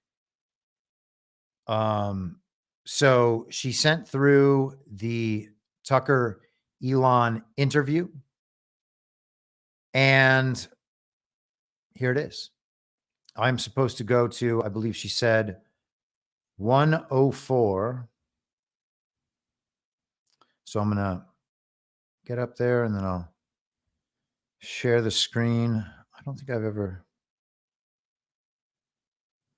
Oh, Tucker and your commercials. I wish I had Tucker commercials. I'm kidding. I wish I had zero commercials. And I don't think that I have the Bitcoin ad on the free version of my show. And I have the River Bitcoin and Gold Co. to buy gold. I think that both of those things are smart investments, and I do it myself. And if you are listening and understanding this for the first time, and you're interested in getting into those things, you can just go in the show notes and find the links. I have those. I don't believe that my show should ever have to survive on an ad basis. And just so you know, by the way, I have never received a dime from either of those companies. They are just there passively. You'll notice I don't promote them, because if money comes through there because people want to do that, all good, right? I think that these are wise things to invest in, which is why I invest in them. But otherwise, I don't need to say anything about it. People can come to that on their own. And if they want to use that link through my thing and buy through that, all good. But people don't do that very often, and they have long payment cycles. So I haven't received any money for those things. Okay. I've never received money in an ad for an ad that I have done in my entire time doing this in 4.5 years, except via Badlands, just to be fair. It's not that I'm like morally against ads for all companies. I'm just saying, I don't think that an ad model is necessary to be successful doing this and live a reasonably comfortable middle-class life. It is possible to get rich, including in the model I use. I believe it's not possible to get rich using that model while you're censored. And it's not possible to get out of that model unless you're going to stop saying things that get you censored. And then if you do that and you're talented, you can get all the ad money you want, but that's not a realistic scenario for me.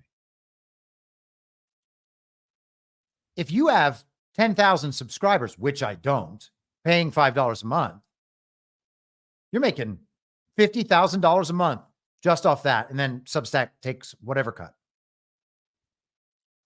That's a lot of money. I would live very comfortably like that. And that's with everyone who listens to me just deciding to pay the $5 a month. That's it. That's all it requires. People have to support the voices and the channels that they care about with their own money. And then you don't have to deal with ad models, as long as the creators and platforms shun ad models, which I've to a large extent been able to do. And I'm very, very happy and thankful for all you paid subscribers, because you make it so I can do this.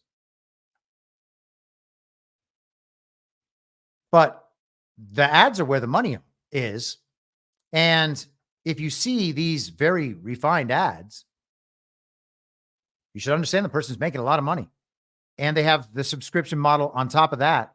And they are widely promoted by Twitter, by all the people that go on their shows, by everyone in normiedom, and everyone in the truth community who cannot stop slurping these TV characters. And if that sounds like I'm upset about the situation, I'm not. My frustration that you are detecting is the fact that we still see people who know better defending the people on television, and the idea that they are lying to millions of people at a time for their own good. That is what the enemy does. That is the enemy's entire thing. We don't join in the enemy's thing because that's joining the enemy. But everyone still supports people who join the enemy's thing. Why? I don't begrudge them their successes. Genuinely. Tucker is an affable guy. He conducts a good interview. He's a talented man. I don't begrudge him his success. He is promoted by the system. I and my friends are censored by the system. I begrudge the system for that. If I was trying to get rich, I would do my job in a different way. I'm trying to have that problem solved and not relent to that problem, because I believe when people relent, the problems that need solving don't get solved. So, but here's sorry for that rant. Let's get to Tucker's commercials. Tucker. This is the beginning of what we hope will be a long and happy partnership with Levels and Dr. Casey Means. Do you believe there's a power higher than people? Sorry. Casey Means and Callie Means might be wonderful people. Robert F. Kennedy Jr. might be a wonderful man. And I think that he probably is. And I hope that that Casey and Callie Means are doing the best thing they know how to do.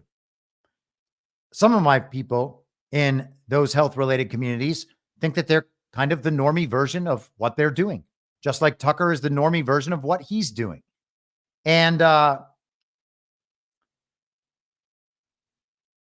they're all part of the same information op and have been for the entire time. The entire time. Everyone should understand that.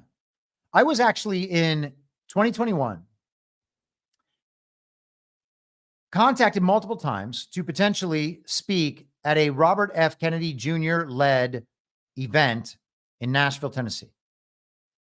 And I said, cool, I want to talk about the fact that our elections are stolen. And I never heard from them ever again. So are they doing the exact right thing that they should be doing the entire time? And they've always been just straight and narrow on the program. And the program is good, despite the fact that it requires people to lie to millions and millions and millions of people at the same time. I guess I'm open to it. But Tucker just did an ad for another member of the same info op. Just to be clear what we just saw. Where did I do this? Oh, here we are. Yeah, I mean, yeah, I mean, I think there's a lot we don't know. We don't know, why does reality exist? Where did it come from? Where are the aliens? What questions should we ask that we don't even know to ask? So when you say, what are the aliens? Where are the aliens? Oh. Like, why don't we see them? A lot of people think we see aliens, but I've not seen any evidence of aliens. We've got 6,000 satellites in orbit, and not once have we had to maneuver around an alien spacecraft. Right. But on this Earth, the U.S. military has had to do a lot of maneuvering around objects they can't explain. Well, unidentified flying objects is one thing, but I mean, there's always a bunch of classified programs that are underway of new aircraft and new missiles and things. So that are classified even within the military. So it's only if you have the top secret compartmented clearance, would you know about this new program? So then some pilot sees something moving fast and says, "Hey, I saw a UFO." I'm like, "Yeah, that was actually a new weapons program, but we can't tell you that." If you can guarantee that the split second I see any evidence of aliens, I will immediately post that on the X platform, and it'll probably be our #1 post of all time. That'll be your biggest day, yes, for sure. I mean, but to the question of a power beyond people, beyond our consciousness, a creator, where are you on that? Well, we must have come from somewhere. So I guess that there must be some creator or creative force or something that caused our existence to come into being. What is the nature of that creator? That I think is unknown. At least I think it is. There's. I don't know of a definitive answer to that. But it sounds like you're open.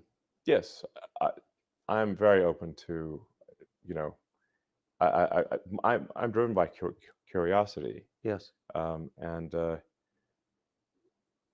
trying to understand more about the nature of the universe.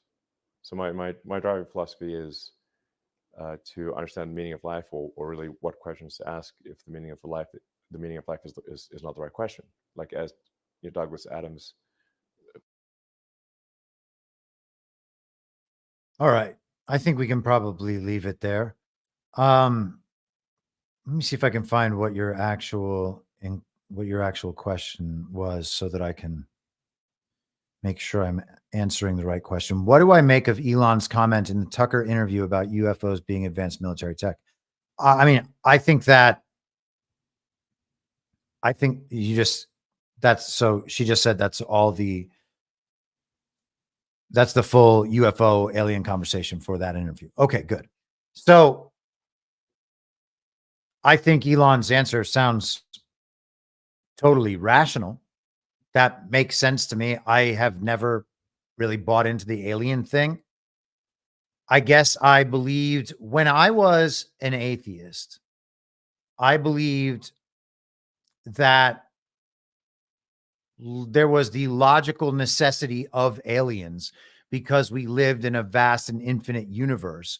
And just the concept of infinity kind of implies that everything does exist somewhere, including many replications of ourselves.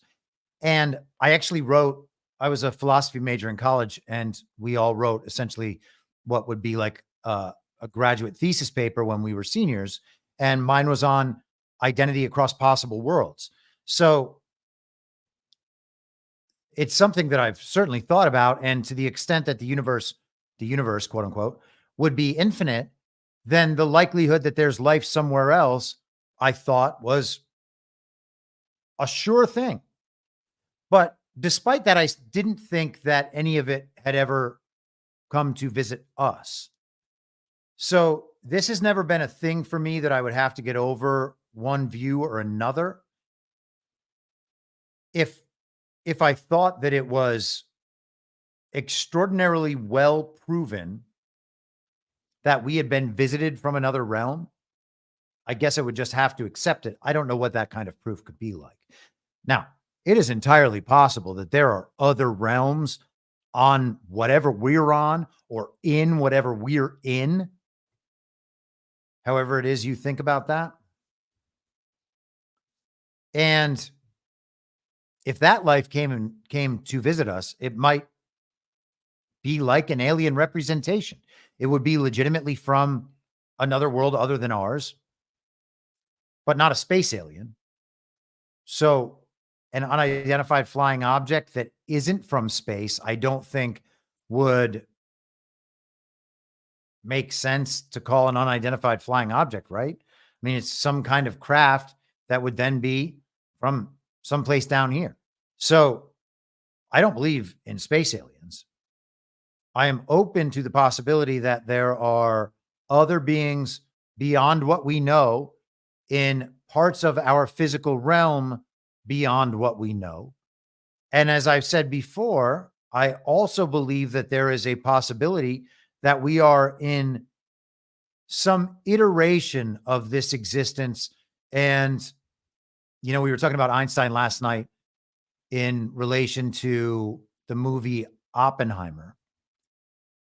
And one of the famous Einstein quotes was that God does not play dice. Like, he's not leaving things to chance. My response to that is, well, God does play SimCity. And that we might all be in an iteration of God's presentation, I guess, so that he can observe his creation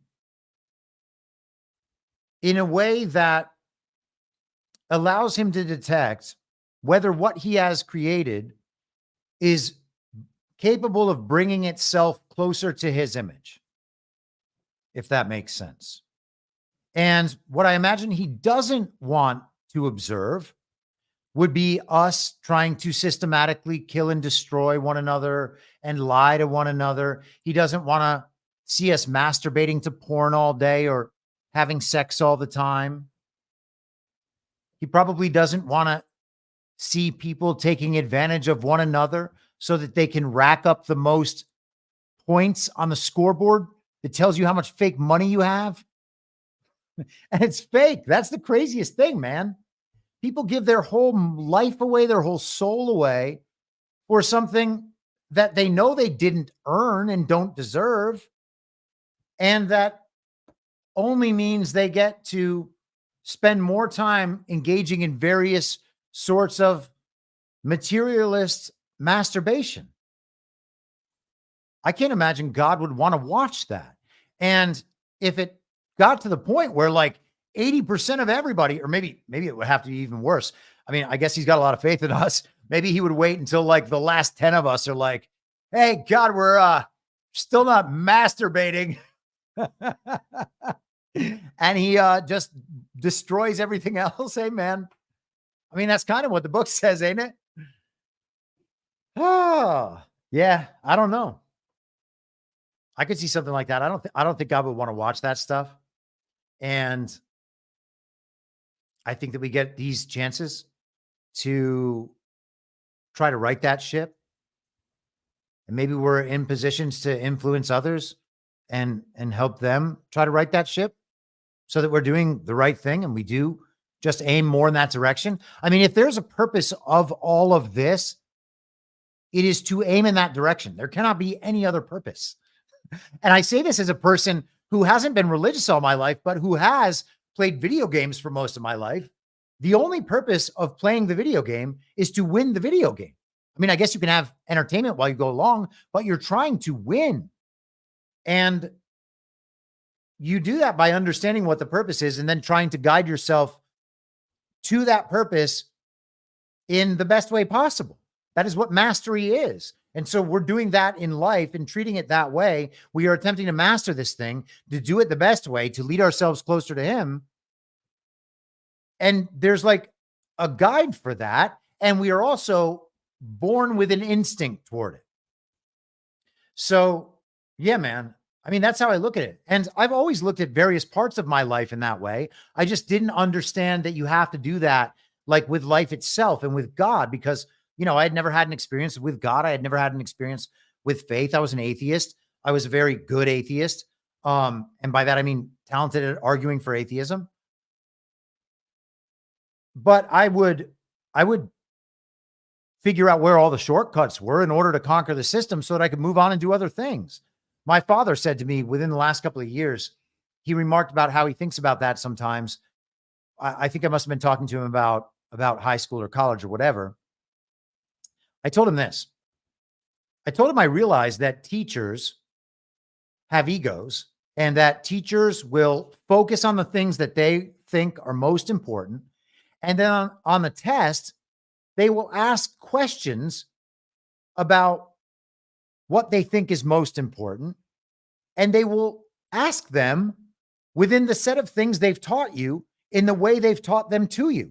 And so in college, you will get a book and the teacher will say, read this book. And then they will focus on very particular things in that book. So you don't actually need to read the book. Okay. And that saves a lot of time. It doesn't make you smarter. It doesn't make you understand what was in the book. But if you're just trying to conquer the system because you're moving on, then you would take those sorts of shortcuts. I did. When you figure out how to beat the system the easy way, doing it the hard way serves no purpose if all you're doing is graduating through systems. And that is what you do within the party of false decorum. You know, if I was doing it now, and in many ways, by the way, I have taken essentially like 16 college courses a semester for the last 4.5 years on all this shit. If you were doing it seriously, you would take the time to learn all the things because you would want to understand the material and master the skills that would be based on that material rather than just defeating the system to move on to the next step. It's just two different approaches to life. One of them, I'm not saying is the best approach. It's the best approach if you're trying to conquer the system.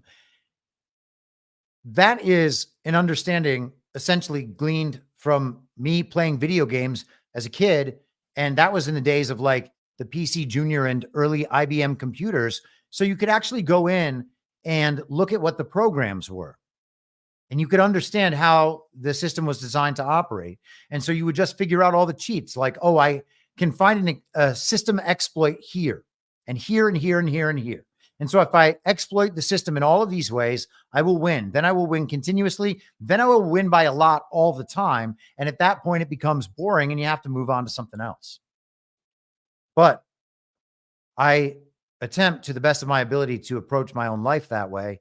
And when you set the direction, rather than conquering the system in your life, to moving in the direction of God, while operating within that system, it makes it much, much harder to conquer the system, but it also makes the entire process so much more valuable. And that's what I found. That is why I love it, you know? But aliens, I don't know, man. I think, I don't care whether UFOs are or aren't a psyop. I don't really care whether they are or are not real. I think that they're not. I might be making a mistake by saying that I don't care. It might be very important. A lot of people say they don't care whether the earth is round or flat or what it is. Okay. But the round earth makes people believe in the scientific version of the universe, which is obviously meant to deceive us. And we know the people who are delivering that information are the same ones who told us to wear 2 masks. We know that they can't actually back up the things they're saying with direct evidence, because we can look at how they reach their conclusions. There is no direct evidence anywhere that the earth is 93 million miles away. It is the result of a math equation based on false assumptions. You don't have to understand the truth about the universe to understand that is how they tell us that thing. And when you understand that, you can look at a whole bunch more elements of that system and see, oh, these are all substantiated the exact same way. All of that is false. The only thing that makes it seem true is that it's internally consistent. Okay. So at that point, you have to give up everything but that which you can directly observe, because the observers who are doing it on your behalf are lying to you on purpose. At that point, you should realize that they're lying to you on purpose about something that matters a great deal in terms of how we view everything I was just talking about. To believe that we are a speck of dust in a black infinite void that is meaningless over the course of millions, if not billions of years, is an entirely different viewpoint than we are in a thing, in a place that we do not understand and cannot understand. And it seems like we're trapped here. And most of what we deal with is an overt push away from God and toward evil. And that is an understanding that makes you seek God. Being a speck in an infinite void does not make you seek God. In fact, it makes the entire thing feel meaningless. And to inject meaning into one's life, in order to be a good person, we assume that that meaning has to be found in other people and their flourishing. And so it is then easy to accept the agenda and the explanation of communists who tell you they're going to help everybody at the same time. All you have to do is give them power. Those are entirely different worldviews provoked by that singular understanding. I don't know that my understanding about reality and what we're dealing with, based on what I've just said, would be changed or affected by the fact that space aliens existed. Would I have to accept then their view on everything about the universe? No, I wouldn't. So, yeah, I don't know if that is as disruptive for me as it is for other people. At this point, if we were told that aliens were here and we could see them, all of us would and should assume immediately that that is a projection within the false reality, accomplished through whatever means of technology necessary. But we've seen it in, I think it is Dubai, maybe some of those projections they have. We can see drone swarms in China looking like a dragon. And maybe we're being shown those things in such ridiculous ways so that we won't fall for them in real life. That would be the sort of soft and slow disclosure that this process would indicate is happening right now. And to the extent that Project Bluebeam is real, to the extent that they would be motivated to get us back on the same page at one time with some sort of unexplainable crisis from another world that they couldn't control, is true, and that is definitely true, then it would be good that they showed us these projections, although some people just think they're more real. You have to wonder why media figures focus on these things so much. Tucker Carlson has talked about UFOs probably once a month or once every 2 months for years. Maybe that is part of this soft, slow disclosure effort. He's also talked about them being potentially demons, I think. Fallen angels, whatever it is. I don't remember what it was he called them. He believes they're beings from another realm. Maybe he's right. Maybe he's wrong. I certainly don't know. I am very much of the mindset at this point that I am prepared to play whatever cards are dealt before me. And I think that we have to get there. I don't certainly want bad things to happen. I would love if all of this could just be wrapped up in a day, and then everyone would know who the bad guys are. Only the good guys would win at that point. That's not how it's going to go down. Okay. It's a long process, and we all have to build toward it individually and encourage others to. And there's going to be a lot more shakeup, as we were talking about at the beginning. A lot of people are going to get hurt real bad. I see the process happening right now in my own life, in the lives of friends and family, people I love, people I used to know. There's some people falling apart out there because, and this weather modification thing, by the way, has got them messed up, because that's one of those things that you just cannot possibly believe isn't just natural. What's more natural than the weather? Well, it turns out lots of things. The Elon Musk, Tucker Carlson interview, by the way, somebody pointed this out. I did not come to this on my own, although I immediately recognized it as true and relevant.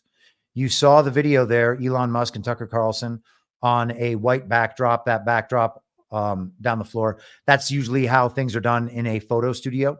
That would have been a big, like 20-foot long roll of pristine white paper that would be rolled down to give that, that image of them just floating in space. It's not the corners of a wall.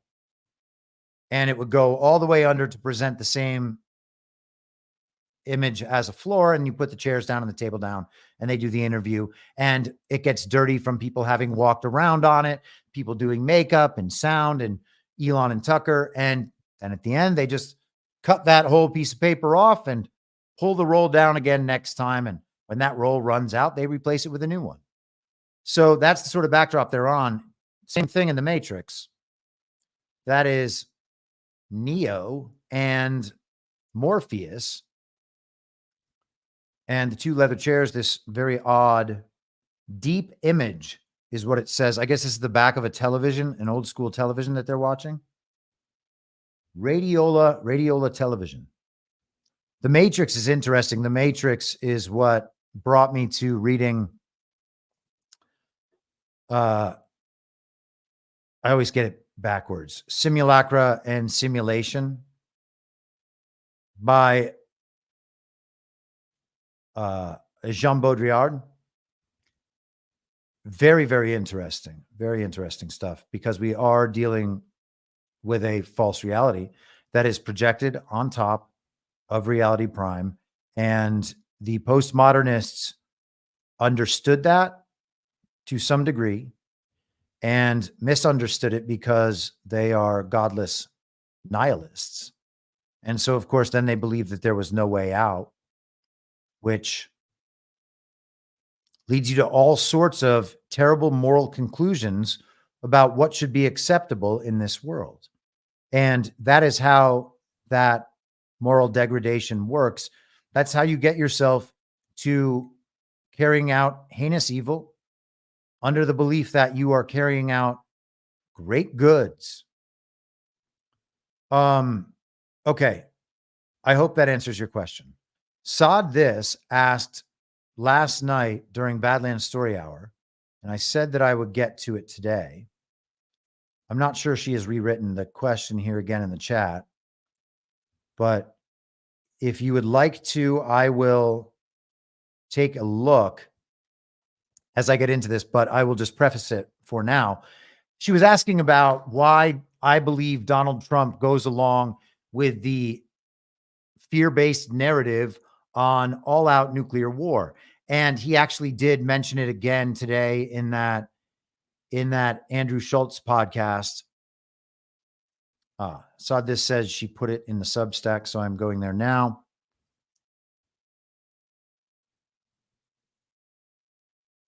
He does mention nuclear war on a regular basis. That has always been the greatest threat in all of mankind. The final threat after which there are no more threats. That is how it's been presented to us. If you guys haven't watched Badlands Story Hour yet, I really recommend it to you highly. I am very proud of that show. Burning Bright is a wonderful co-host. We go through some subject matter that I don't generally get to on my normal podcast, and I occasionally get to on this show, but it's in a framing that I think is relatively accessible because we're talking about movies.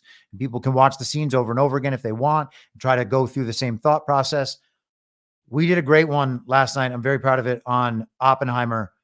So if you want to hear more about what I think about that, by all means do it. The nuclear threat has always been presented as the greatest threat to all of mankind. It is possible that mankind could be utterly annihilated at any moment if something goes wrong. A human decision could eliminate all of humanity and everything on this earth. That is a grave existential threat. Also, existential threats are climate change, very deadly pandemics, AI that overwhelms us. Maybe it just did right there. Getting all messed up in the simulation. There are a great many existential crises. We've talked about these a number of times on the podcast, most particularly the episodes right after Oppenheimer came out in late July of 2023. So just go back to that period. There's a couple of episodes. In fact, let me just go ahead and find them for you. One of them on 7/24/23, ultra nuclear domestication. And then let me just see if I can find 7/26/23, the limit of mystery. Okay. I talk about these existential crises at length on both of those episodes. Let me get to Saad This's question. Whoa, there's a lot of comments today. Holy moly. I'm going to try to get through all these. Wow. Some of them are just responses and some of them are my responses. So that's reassuring. Saw this. Just adding in my rant from last night's story hour for discussion. Why do you think Trump leans into the nuclear war fear narrative? He, RFK Jr., and Don Jr. talk a lot about the new nature of war and how we must seek peace to avoid a nuclear holocaust. As I said in my chat comment, I agree that this is intentional and designed to convince sane people to strive for peace, but I always prefer honest communication, which we rarely get anymore. I think deliberate obfuscation slows down the awakening. Sometimes a Pizzagate-sized hammer is necessary for in an information war. Thanks again for an outstanding show last night. It was straight fire. Thank you very much, Saad This. I have some doubts about how well Pizzagate worked. And I don't mean that it didn't work well, and I don't mean that it wasn't important. I go back and forth for myself about whether or not they can just unload everything on us all at once. I don't think that they can. And I think that if they did, that too many things might get ignored. It might be too easy to just go past all of it. The moment might happen and then be gone. And then the regime would just carry on and then everyone's a conspiracy theorist. Now, that's the most pessimistic I can be about that. Okay? Because I don't really believe that's what's happening. I believe that we are being lied to. And I've talked through this many times when it comes to these mainstream media figures, people like Tucker Carlson, maybe people like Elon Musk, and I think a very minimal outside chance that someone like Donald Trump. And I hope, obviously, that that's not true. I just said that earlier. So if we're not going to dump out information all the time, what can we morally expect from people? And I believe that what we can morally expect from them is that they be honest when a subject comes up. It doesn't mean that they have to tell us everything, but if something comes up, then they should be truthful in the words they're saying.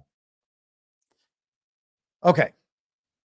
Donald Trump serves a different position in the information war, I believe.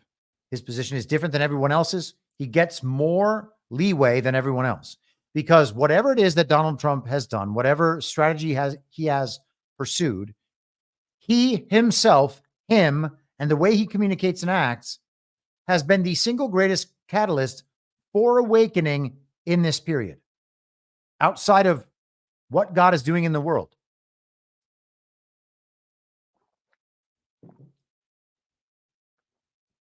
I don't believe that God is doing, or that, I definitely don't believe God is doing it by accident. I don't believe that Trump is doing that by accident. I don't believe that he is waking people up by accident. I believe that his messaging and his behavior is geared toward that awakening. It doesn't matter if there is not one other ally among all of these TV characters who is a true ally. And again, I'm not trying to cast aspersions on these people, but if everyone from Tucker Carlson to Dan Bongino to Trump's close advisors to obviously everyone in Con Inc., all the people who are now the biggest Trump supporters ever, to Robert F. Kennedy Jr., to Elon Musk, to Mike Pompeo and Mike Pence and Bill Barr and all the people who people think are still good guys. If all of them were bad guys, Trump could still be doing his thing and waking everybody else up and defeat all those bad guys. So none of that threatens me. And if Trump is waking everybody up to that point and then turns out to be a bad guy, then the people are still able to recognize that and respond to it. So that does not threaten me either. And in fact, I credit Trump as the catalyst for this awakening. So thinking that Trump is not different than these other people, to me, makes absolutely no sense. He is different. That is an exception because he has actually done the thing that people are giving everyone else the benefit of the doubt for doing when they're not the ones doing it. They might be leading people a little bit ahead. And maybe if 15 people pull people from all these different directions, then they finally get to Trump and Trump wakes them up the rest of the way. That's how it works. All good, man. I'm not trying to bum anybody out. I'm not trying to call anybody out. I'm trying to say there are wrong ways to going about doing this, and to listen to all the people who were on Fox News lying about a pandemic 4 years ago and think they're now our new best friends because they say nice things about Donald Trump is fucking insane. People still do it. People still do it. And those people get mad at me. How can you question J.D. Vance? How can I question J.D. Vance? J.D. Vance popped up 6 weeks ago. 3 months ago. Crazy, man. I don't have to like anybody. It's so nuts. If you don't like that man, nothing can stop what is coming unless you don't like that man. I don't even dislike J.D. Vance. I'm just questioning who he is because I don't know. And no one else does either. And he was a different guy before. He went right into politics, and while a politician got more MAGA.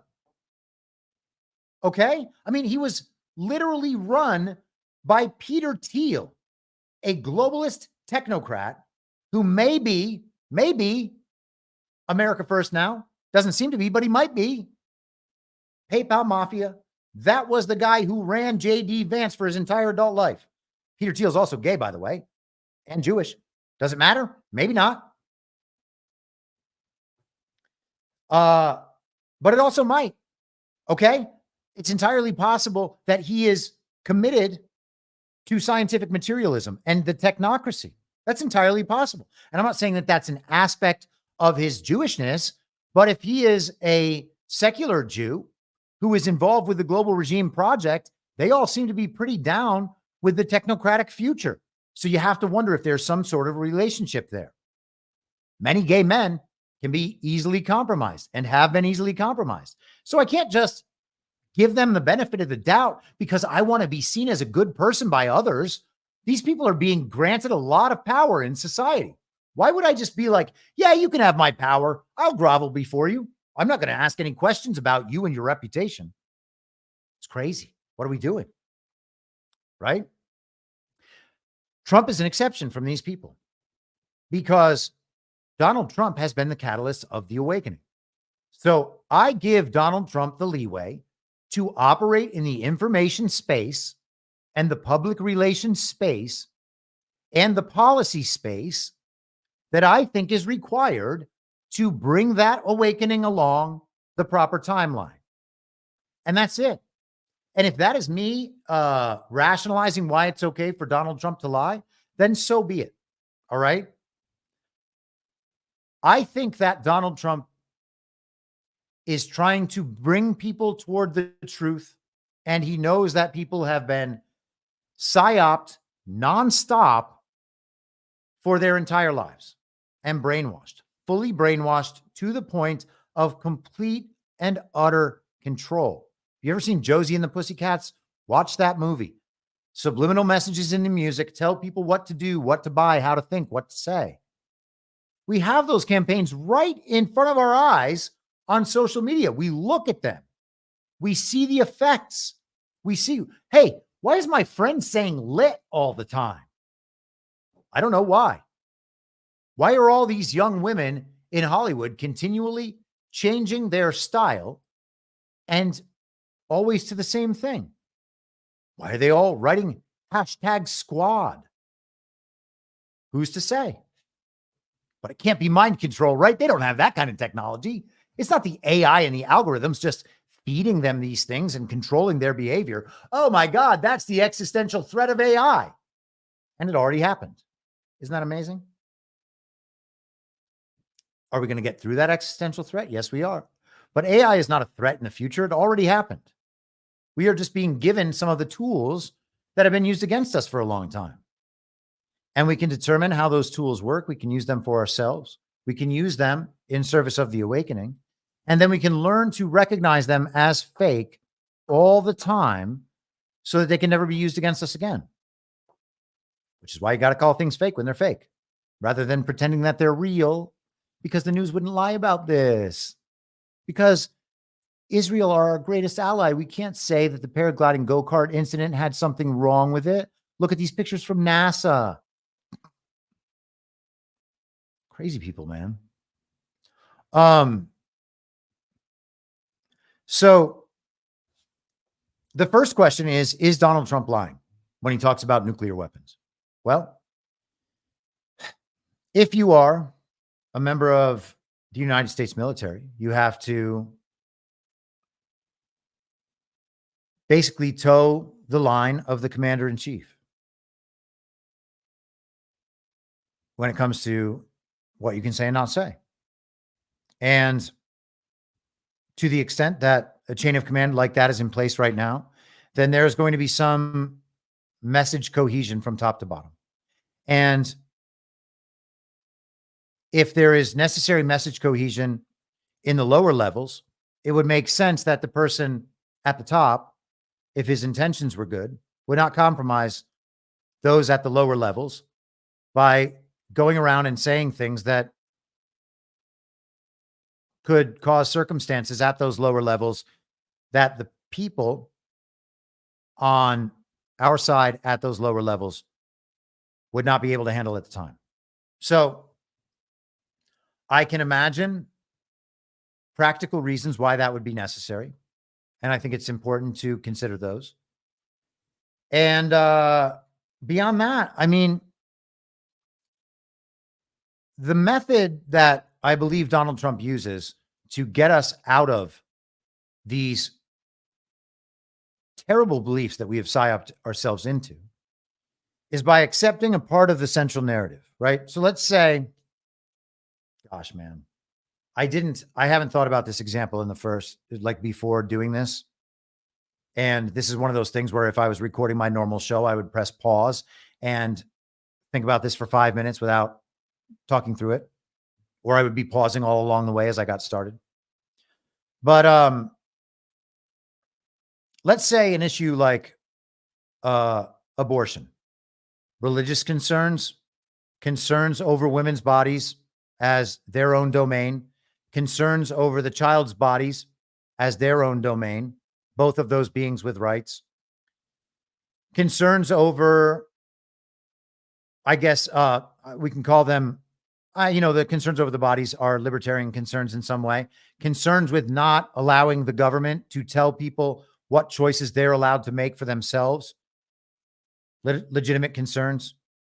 There are multiple elements of that issue, and we can go on and think about more, right? Safety concerns for women who make decisions we don't like and don't agree with and think are evil, but can't outlaw.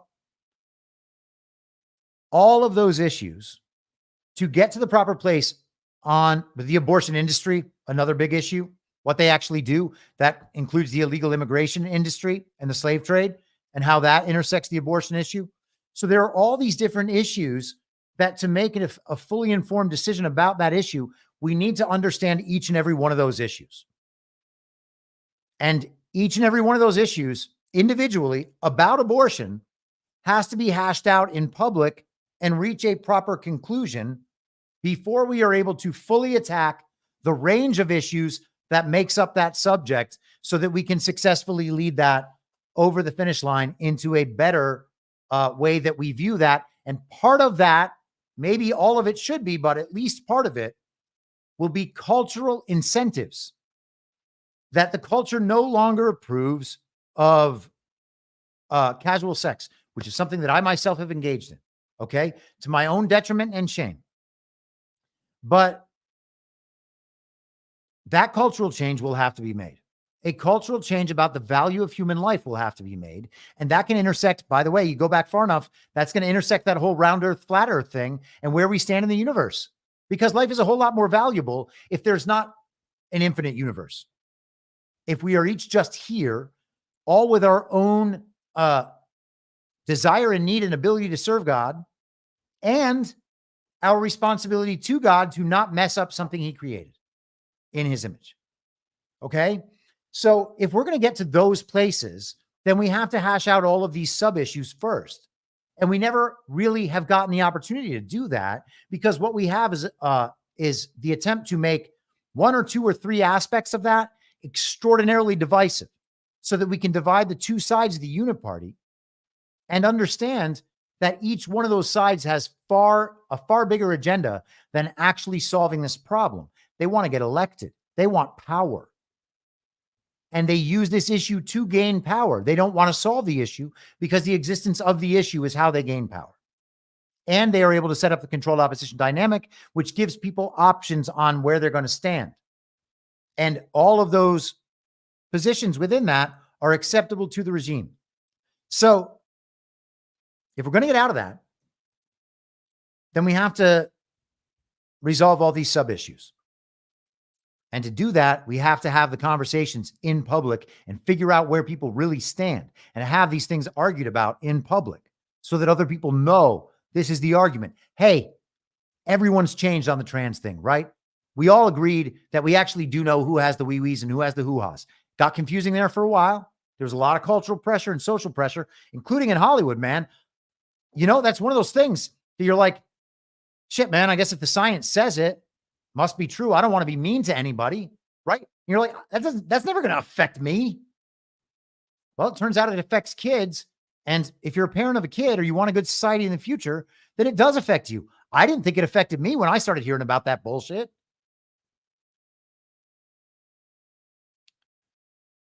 That issue has been resolved in culture. And it's been resolved in the proper direction. Doesn't mean everybody knows it now. But there's no way that issue is ever going to turn around and go backwards. That's all we need to know about any one of these issues. It is already true that it is never turning around and going backwards when it comes to weather modification, and that just changed 4 days ago. It's never going in the other direction. It is never going to end up being that position. And this is true about all of these subjects. And I mean, this is something that I've thought about since 2020. And this is why I take the stances I do on all these subjects. As soon as I sense, oh, wait a second, everybody actually does understand this. I can feel this thing going in this direction. I better understand it too. And so I dig down to the bottom as far as I can go, and I find out there's actually absolutely nothing there. Then I'm coming out and telling all of you immediately, hey guys, I found there's actually nothing there. Turn around. Get out of here. This ain't the way. We have to resolve all of those sub issues. We have to shift the directionality of that issue. Once it shifts, we can move on to other things and just keep hammering it home because we know what the arguments are. The arguments have been won. We have found all those winning positions because those positions have been resolved throughout culture. Everybody knows the truth of those positions because they have been argued about, and they can deny it. They can lie about it all they want, but they know the truth because the truth has been discerned by the public at large. Donald Trump is the catalyst to that process, and he hits every one of the sub issues so that people eventually understand them. And so check, check, check, check, check, check, check all across the board, right? If there were 10,000 spaces on a chalkboard and we needed to hit every one of those 10,000 to understand what all of this was, Trump just keeps checking off these little boxes again and again and again and again.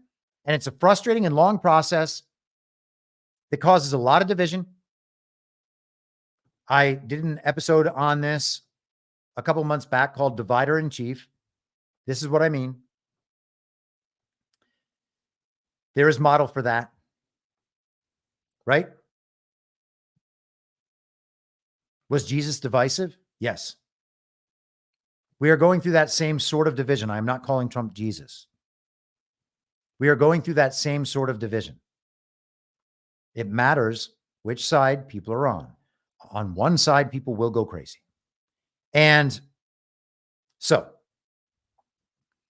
I believe that Donald Trump pursues that strategy intentionally. And I believe that whatever operation he is part of has determined with an extraordinary view of feedback. I didn't say that the right way. An extraordinary amount of feedback. The view they have is on all of our data and our reaction and how that data changes over time on given issues. So they know what the cultural belief the collective consciousness, they'll know what the collective consciousness believes at any given time. And once the collective consciousness has accepted certain things and come to the proper understandings, they can move forward. And so we hold ourselves back when we are gatekeeping, and the people gatekeeping are holding that process back. And if they have a better explanation for how the information stream works than I do, I would love to hear it. All I ever hear is, that's a black hat psyop to make us look stupid. Okay, well, grovel and we'll be here forever. And, I can't control it. And this is the world we all have to live in. It would drive me crazy to get upset about it. I am trying to fix that problem. And if I determine at some point that problem is unfixable, and it's also no one's duty to fix it, I think it is our duty to fix it. But if I'm open to being wrong about that.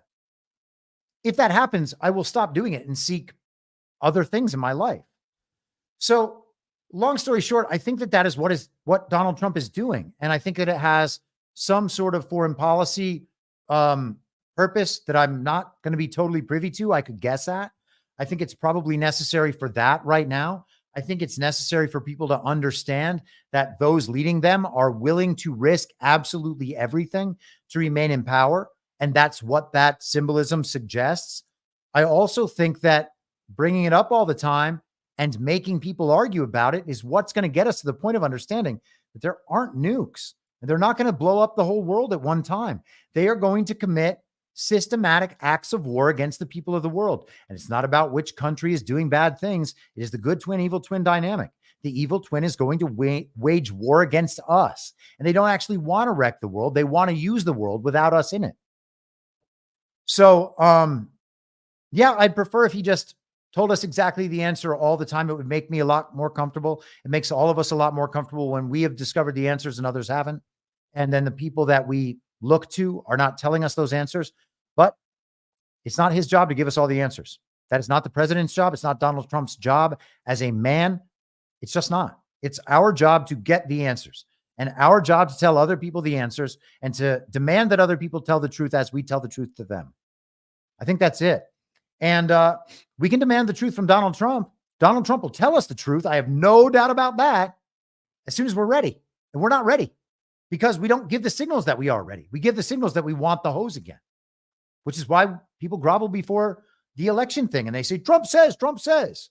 Okay, well, I can make the argument that he says other things. Okay. And I can make the argument that Trump says as a justification is not a justification for anything. It is a reliance on false authority. Now, I'm not saying that Donald Trump is misleading us, and I'm not questioning Donald Trump's authority. I'm saying false authority is that person referring to that person is not a suitable proxy for actually having an answer. That person says so is the same as trust the experts. Trust the experts is not only wrong because of those particular experts and their agenda and that they're lying to you. Trust the experts is wrong because it doesn't guarantee any real answer. The answer doesn't come from what another person says.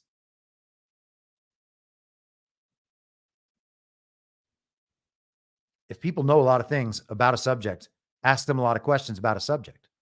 That is totally appropriate.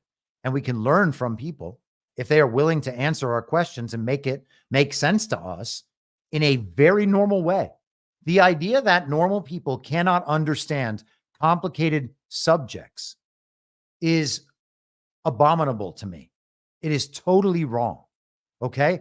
I know our brains have been fucked with. I know we've been brainwashed. I know that people have been psychologically abused en masse, but our brains are entirely capable of it. Now, some people have actual mental problems and illnesses or disease or, however you want to describe it, and they cannot learn the same way. But people by and large are totally capable of understanding what is happening. Ron says Q equals Operation Trust, or at best they copied the plan, but this time with good intentions this time. Is that in response to something? Oh, yeah, it is in response to something. Okay, let's go through. I'm going to try to go quickly through these because I did not expect this to be this long today. I hope you guys are still hanging with me. eGrab4 in the chat, Rumble Rant for $5 says, watch the South Park episode with the sea monkeys. That's essentially what they do to us and how they view us. Very interesting. I don't recall that episode right offhand. And that is a very strange experience for me when it comes to South Park. Back to these questions.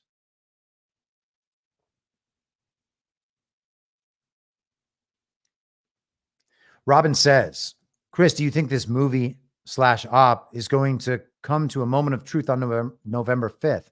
I'm sad to say none of my friends are any more awake or engaged in seeing the unreality of their daily lives than they were 4 years ago. This slow exposure of truth isn't really working. The villagers are digging in and rejecting the idea of responsibility for themselves. It's extremely depressing dealing with friends that are refusing to engage in any conversation that involves the unreality of daily life. They don't care that no one seems to be in control of our government. The weather is being manipulated. The justice system is totally corrupt and don't believe child trafficking is being done on a large scale. Do you think the Great Awakening is really waking up the majority of average villagers? Thanks for your dose of reality daily, I think is what she meant to type. All right, Robin. I'm going to answer this question in what I genuinely believe to be true. I don't know your situation. I don't know how your relationships with these people are. I don't mean to put you off in any way or blame you in any way. I'm just going to say the thing the way I understand it for myself. I, in many ways, was fortunate to have the experience of people trying to destroy my life and reputation in front of friendships and relationships, both business and personal, that I had developed for nearly 20 years. Because what that did immediately was show me who my actual friends were, because they would stick up for me. and they would reach out to me and they would tell me, hey, man, I understand what you're doing. Okay. So in some sense, I was fortunate because in many of those relationships, they simply disappeared and I never had to deal with them in one way or another. And those people are just not in my life now. And in many ways, that is only a weight off my shoulders because in my role in Hollywood, I was essentially catering to thousands of people all the time and having to maintain some sort of informed acquaintance with them. And that is a lot. Okay. Especially when you're single and you're dating and you're trying to do all these different things and make other businesses besides my main thing successful. It was just a lot of relationships to maintain, a lot of people's problems to deal with, a lot of people to cater to and be nice to, even though you don't like them. And so a lot of that was eliminated for me. Then there were the people who were kind of overtly in opposition to me, and those are relatively easy to let go of. But then there are the people who remain in your life or attempt to and argue with you all the time. Now, with all of those people, it did not matter what my relationship with them was. As soon as they were disrespectful to me, I ended my relationship with them. And people didn't do that. Now, I understand when it's your family member, it's real tough. If it's your husband or your wife, because you love that person. And if you wake up in the process, it's hard because that person's the same and you're the one who's different. If you love that person, you got to make different concessions than what I had to deal with. But I have family members who thought I went crazy and I just had to accept that and not talk to them anymore, except about, stay in touch kind of things. And I would tell the truth when I was asked. And otherwise, there was a lot of distance in those relationships over the past few years. That's unfortunate. But there was no way that I was going to change who I was or what I was going to say. And there was no way that I was going to not respond to the things that are being put in front of me. And I didn't want it to ever get to a place of having to deal with the disrespect. So I stepped way back and I let those people drift out of my life. And some people think that that's dark or sad. And there's an element of that, I guess. But also that is what allows them to reach out to me at their own speed and allow them in some way to save face. If I had been arguing back and forth with all these people for the last few years, they are now making it part of their life to be in a contest with me about who's right, which means they are even less likely, because of the incentive and punishment structure within our relationship, they are less likely to admit they're wrong. And for people that I really care about, like my family members, I provided them the opportunity to listen to the things I was saying at any time they wanted to say them. And then I stepped back out of those relationships and have remained that way to a large degree. And we are able to have conversations now that are purely rational. And if they don't agree with me, I say, hey, I'm not trying to convince you of anything. Believe whatever you want. This is how I see this. I put in 15 hours a day, and I have for 4.5 years now, almost every day. So if you think you understand these situations better than me, okay.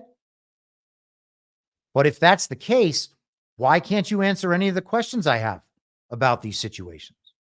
Now, Robin, the thing is, it sounds like you want these people to believe certain things that you have told them. And that ain't how it works in my view. And I don't think that you're helping yourself by telling them these things. They have already heard these things from you. Say the truth. Make sure they know what you believe the truth to be, that it has gotten in their ears. Then just let it rattle around for a while. And eventually they'll come to find, oh, hey, yeah, maybe that person who tells me they love me was actually right and looking out for my best interests instead of arguing with me. So, I mean, that's the best advice I have for you. I think that we can witness the awakening happening My concern is that it gets steered off course by the information gatekeepers and the people in the info op I described before, because they are still hewing very close to where we are, and they can break people off very easily to the sort of comfort that the regime provides and the image of success that they believe they have been promised by various people within the truth community, up to and including Donald Trump himself. It is going to be very easy post November 5th for that Con Inc. info op to fake success on all levels and lead people immediately into a great success that still happens to exist within the controlled opposition dynamic of the regime. And if I have a fear, it is that I don't happen to have that fear, but it is something I am cautious about. Okay. Maybe that's the best way to say it. I am not actively fearing that possibility, although I do recognize it as a possibility. And I think it is our job to avoid that possibility, which is why we have to demand better in order to get better, and why we have to demand honesty all the time. Daniel says, hey, Chris, what did you think? Oh, cool. I was just with the Substack screen up the whole time. Oh, well. Hey, that rant was okay, but it's going to suck on video. I'm so unprofessional.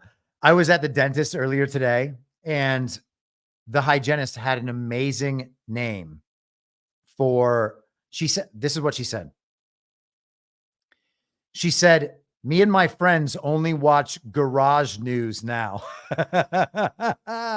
Like only the people doing this stuff like from their garage. I absolutely loved it. That lady was fantastic, by the way. Okay, next question. Daniel asks or says, hey, Chris, what did you think of the rug pull radio interview with Mitchell Hodel last Thursday? I thought it was great. Young minds waking up. Just wanted to say thanks. I answered this question on there yesterday, actually, or this morning, not realizing that it was in the thread for this podcast. I didn't watch that interview. Sadly, I don't have a hell of a lot of time to listen to all of the stuff that I would like to listen to. I love G Money and Patriots in Progress. I am a proponent of Bitcoin, but I did not have a chance to listen to that. So I hope it was great. They do a great job. The Michael Saylor interview, I think everyone should listen to. Bjorn again says, thought Monday was pure fire. Chris, thank you. No, thank you. If you can fit it in, heard you once mention the Beatles as an op. Recently watched a Queen clip. Nothing really matters to me. Thought of your Beatles mention. Obviously know nothing of your background in music. I think you said something like you had listened to 1,000 or maybe thousands, can't remember, bands. Please share more of your take on the music industry and its role in our current situation. Man, I could do an entire thing on this. I'm almost tempted to say, let's wait and do this next week. How about this? Let me answer it in brief right now. And if you have further questions or would like to hear me discuss it further, I am absolutely down to do that. But let's do that last week, because I could probably talk about this for an hour. The Beatles, I believe, are an op. I've always said that. It is pretty clear to me that they're an op. I imagine at this point, it's probably pretty clear to most of you that they're an op. They were our first boy band. They served the same purpose as New Kids on the Block or Backstreet Boys or NSYNC. I enjoy Motown, so sadly, it makes me sad to say this, but I think Motown was the same way, except black, and I think that they did that again with hip hop, with rap, and especially gangster rap in the early 90s. And I think all of these are ops. And I think that what they do is just inculcate really terrible values in the youth. All You Need Is Love is a horrific song of terrible values. Imagine is a horrific song with terrible values. I think a lot of the Beatles music is like that. I also don't think the music is good, but that's me. I'm not saying there's no song that I like. I just think that some of it is like reprehensible.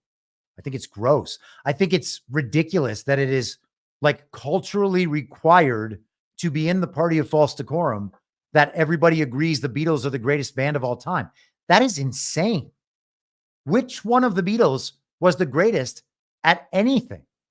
None of them. Ringo Starr is not even a good drummer, much less the greatest. Are the guitars great? Is the bass great? Is the singing great? None of it's great. So, I don't know. I think people have nostalgia for an era, nostalgia for the coming of age that era brought and all the psyops that went along with it. You know, an album called Revolution. It's not a psyop. I, by the way, am the one who made the Beatles Revolution book and how that's the basis for the Devolution artwork. I made that artwork. That was me who did that for John back in 2021 or 2022. I think it was 2021. So yeah, I think all that's an op. Queen certainly seems like an op.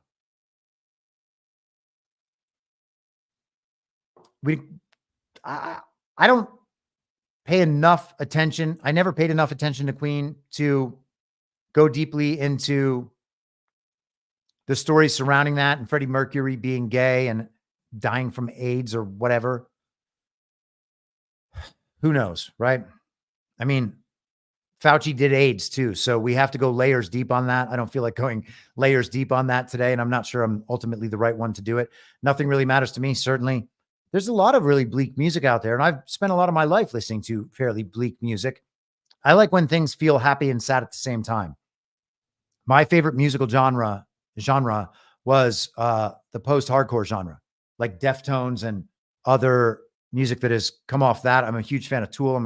I was a huge fan of Pearl Jam until I realized that Eddie Vedder's probably compromised and now just is overtly awful. And it makes me really sad to say that. I'm a huge fan of a band called Sunny Day Real Estate. I'm a huge fan of a band called Glassjaw. I've recommended many times an album from 2022 by a band called Birds in Row, which are these three young French dudes, like in their early 30s, kind of hipster looking. They are a punk band, and their album, Grease Klein, I think I'm saying that, or Grease Klein, is one of the greatest albums I have ever heard in my life. I have listened to it most days for over 2 years. I am blown away by it, not only by the outstanding musicianship, but also by the incredible lyrics. And I also believe that they woke up post-COVID and I believe that we share a collection of experiences. That is what I gleaned from their work. I believe that they were not where they were spiritually or politically before 2020 and on their prior albums, although they are exceptional. I was one of the main people at three of, I guess you could say, well, maybe you could say 4 of the premier LA nightlife venues that were prominent in the live music scene. So there are live music clubs like the Troubadour is a famous one in Los Angeles, or the Wiltern is a famous theater. And then you've got the Greek Theater, which is, a small outdoor amphitheater. And then you have the Hollywood Bowl, which is a big outdoor amphitheater. And then you have the arenas like the Staples Center and whatever that new thing is in Inglewood. Oh, they still call it the Forum. And then you have the big stadiums. I've been to concerts, countless concerts in all of those environments, but all of those are public venues open to the public where you buy tickets and you go. And then, of course, there are VIP areas and you can get free tickets and all those things. And through my work and my friendships and my relationships, I had all of that access to all of those things. In 2017, I went to no fewer, I think, than 100 concerts. I was at a concert almost every night with extraordinary access, around friends, right up close to the bands, meeting the bands, all those things. That was just how my life was. And all that was wonderful. But none of that is what I was talking about as far as me and my working and the number of bands that I have seen. Okay, that is all above and beyond what I'm about to describe. There were 4 clubs in particular where we were entirely exclusive and by exclusive, I mean there is a guest list. Actually, in the fourth one, we didn't have a guest list except for special events. That one was more open to the public, but it was still restricted in some sense at the door. All of these were Hollywood nightlife venues where people would go out for the nightlife. There wasn't always live music. There were different kinds of performances. At certain places, there would be burlesque. We would occasionally have comedians, cover bands. What else? I'm trying to think of other acts that we might have had. But we also had a number of nationally touring artists and historically great artists. We had Stevie Wonder. We had Prince. There were Gary Clark Jr. is a big one. There were acts that would come in. The record labels would book venues and they would do their events at our venues because our venues were premier music events. And one of my best friends designed a couple of these venues. Some other great friends of mine designed the other ones. All a very intimate thing. We're talking tops 300 to 400 people watching a performance. Okay. All of them essentially, in most of these cases, hand selected. And we had all these great up and coming bands. Record labels would send us people. Bruno Mars signed his record deal after performing with Atlantic, I think at the time. I don't know who he's with now. And I'm pretty sure it was Atlantic then. After they came to watch him perform at one of our venues. So many big artists played our venues before they became big artists. So many big artists played our venues. So many wonderful up and coming artists who never got big in a public sense played our venues. Sometimes there would be 3 or 4 or 5 a night. And so if I'm doing a venue 2 or 3 nights a week, and there are 3 bands there every night I'm there, or 2 nights a week or 2 bands or whatever it was, you're going to see a whole lot of bands really fast. And so I saw hundreds and hundreds and hundreds of bands over those years. And I mean, I think that fully explains that part. I don't think we need to go deep on Beatles or Queen. So I'm going to keep going. And look at that. I just left the screen up once again the whole time. Terrible at this. I'm terrible at this. My own job. It has been nearly 3 hours now. Good Lord. I'm sorry, guys. Thanks for hanging out. I hope this is still interesting. I can't believe how long this is. Chris, ever hear of a local LA band called Boy Hits Car? Lead guitar was my son. Q of Swords 3, $20. That's a Rumble rant. Thank you very much for the Rumble rant. That is very cool. I really do feel like I have heard of them. I would have to look it up, and I don't want to should I do that? You can tell me if I should do that, or if you want to send me a link. I may well be familiar with them. And if I wouldn't be surprised if a band with some notoriety in Los Angeles played one of our spots between, I don't know, 2008 and 2020. I mean, my last venue, we had Green Day play a private show within the last few months before the whole thing ended from COVID. We had the Pixies play, massive DJs. I mean, yeah, if you're a music fan, I had a very blessed existence for a good decade plus based on, again, my work and my relationships. And it was wonderful. It's one of the things I miss the most about not being in that life or lifestyle any longer. Ron says, yeah, when I went down the Schofield study Bible hole, his notes were a bastardization of the Bible. However, I have yet to find any scripture in his Bibles being changed.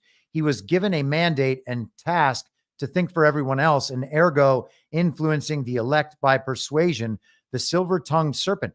That is an entirely valid observation. And I think you are absolutely right. And I think that I should,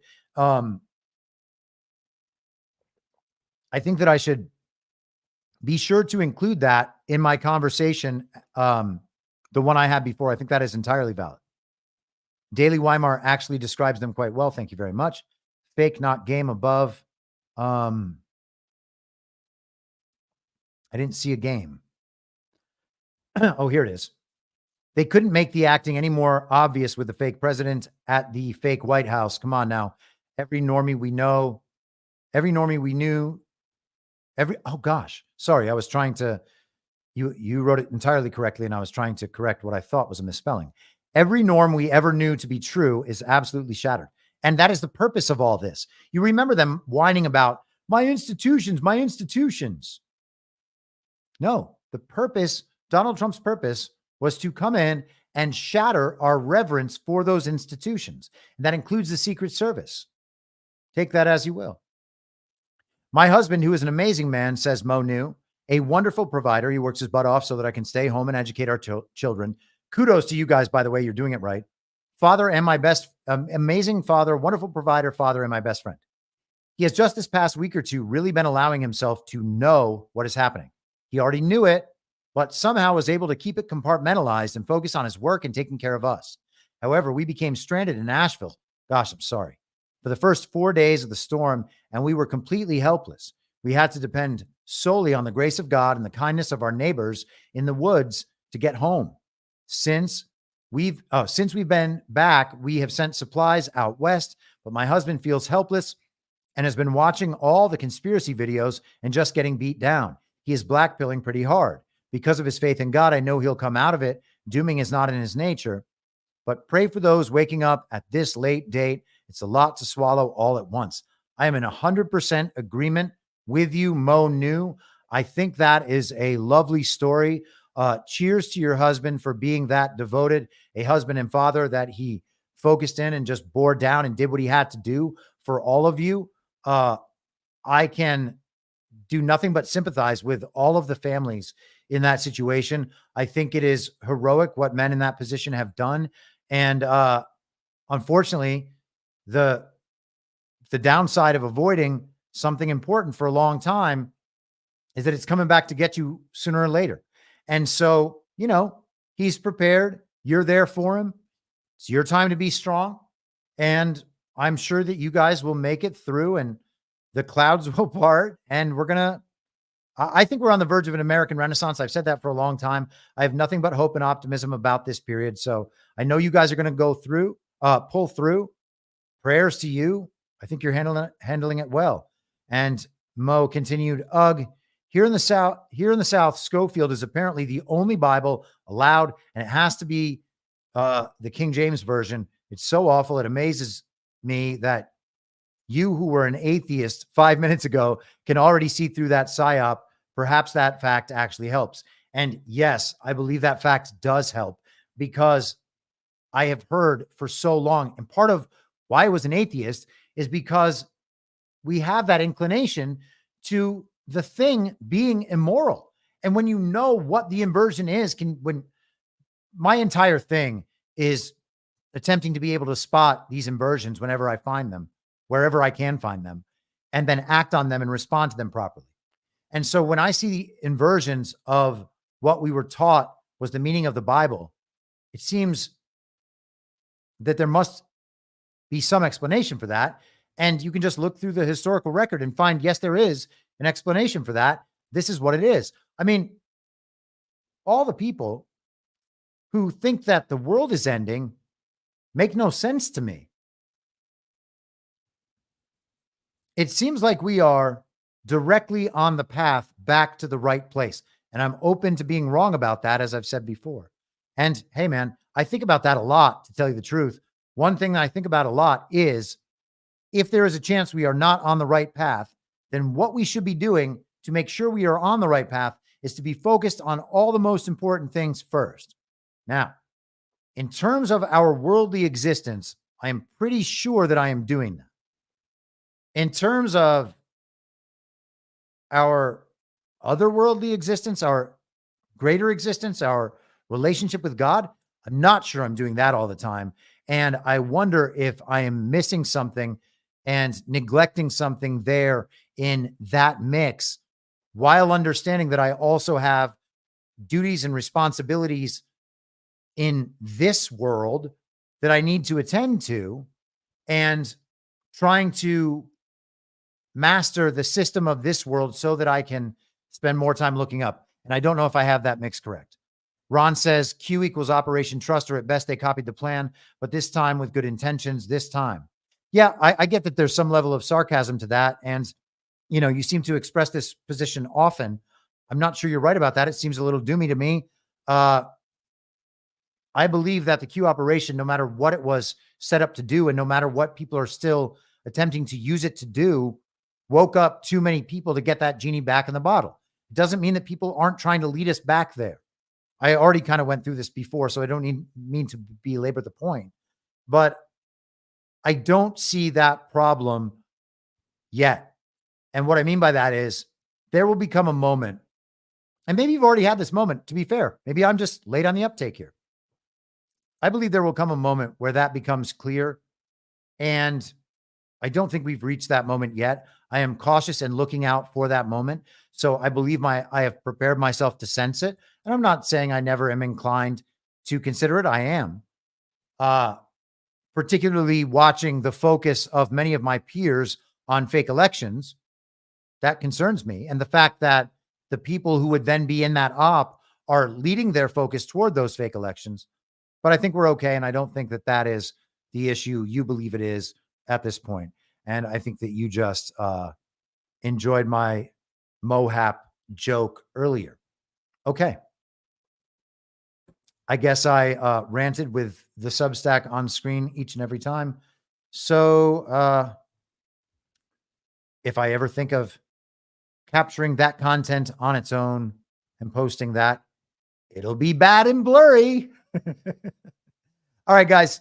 I think that I got to the Rumble rants. I think I hit a bunch of the questions. We are already over 3 hours. So I am going to wrap this up regardless if I did or didn't. Thank you all very much for hanging out.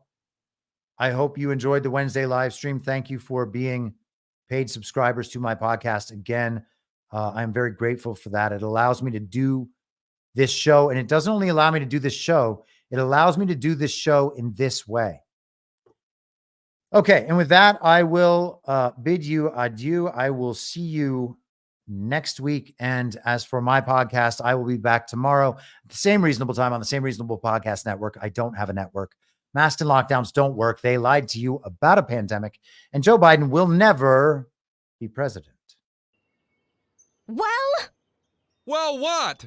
You know who I am, don't you? Well, you ain't Fiona Apple, and if you ain't Fiona Apple, I don't give a rat's ass. Ah!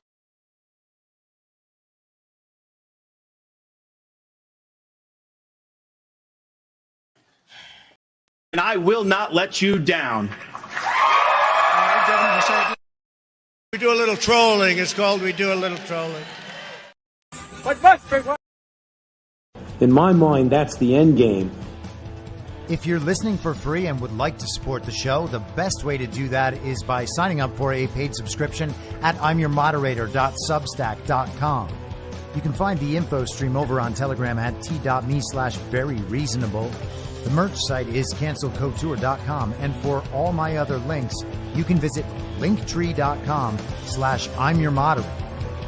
And I'll see you soon. Down on the range.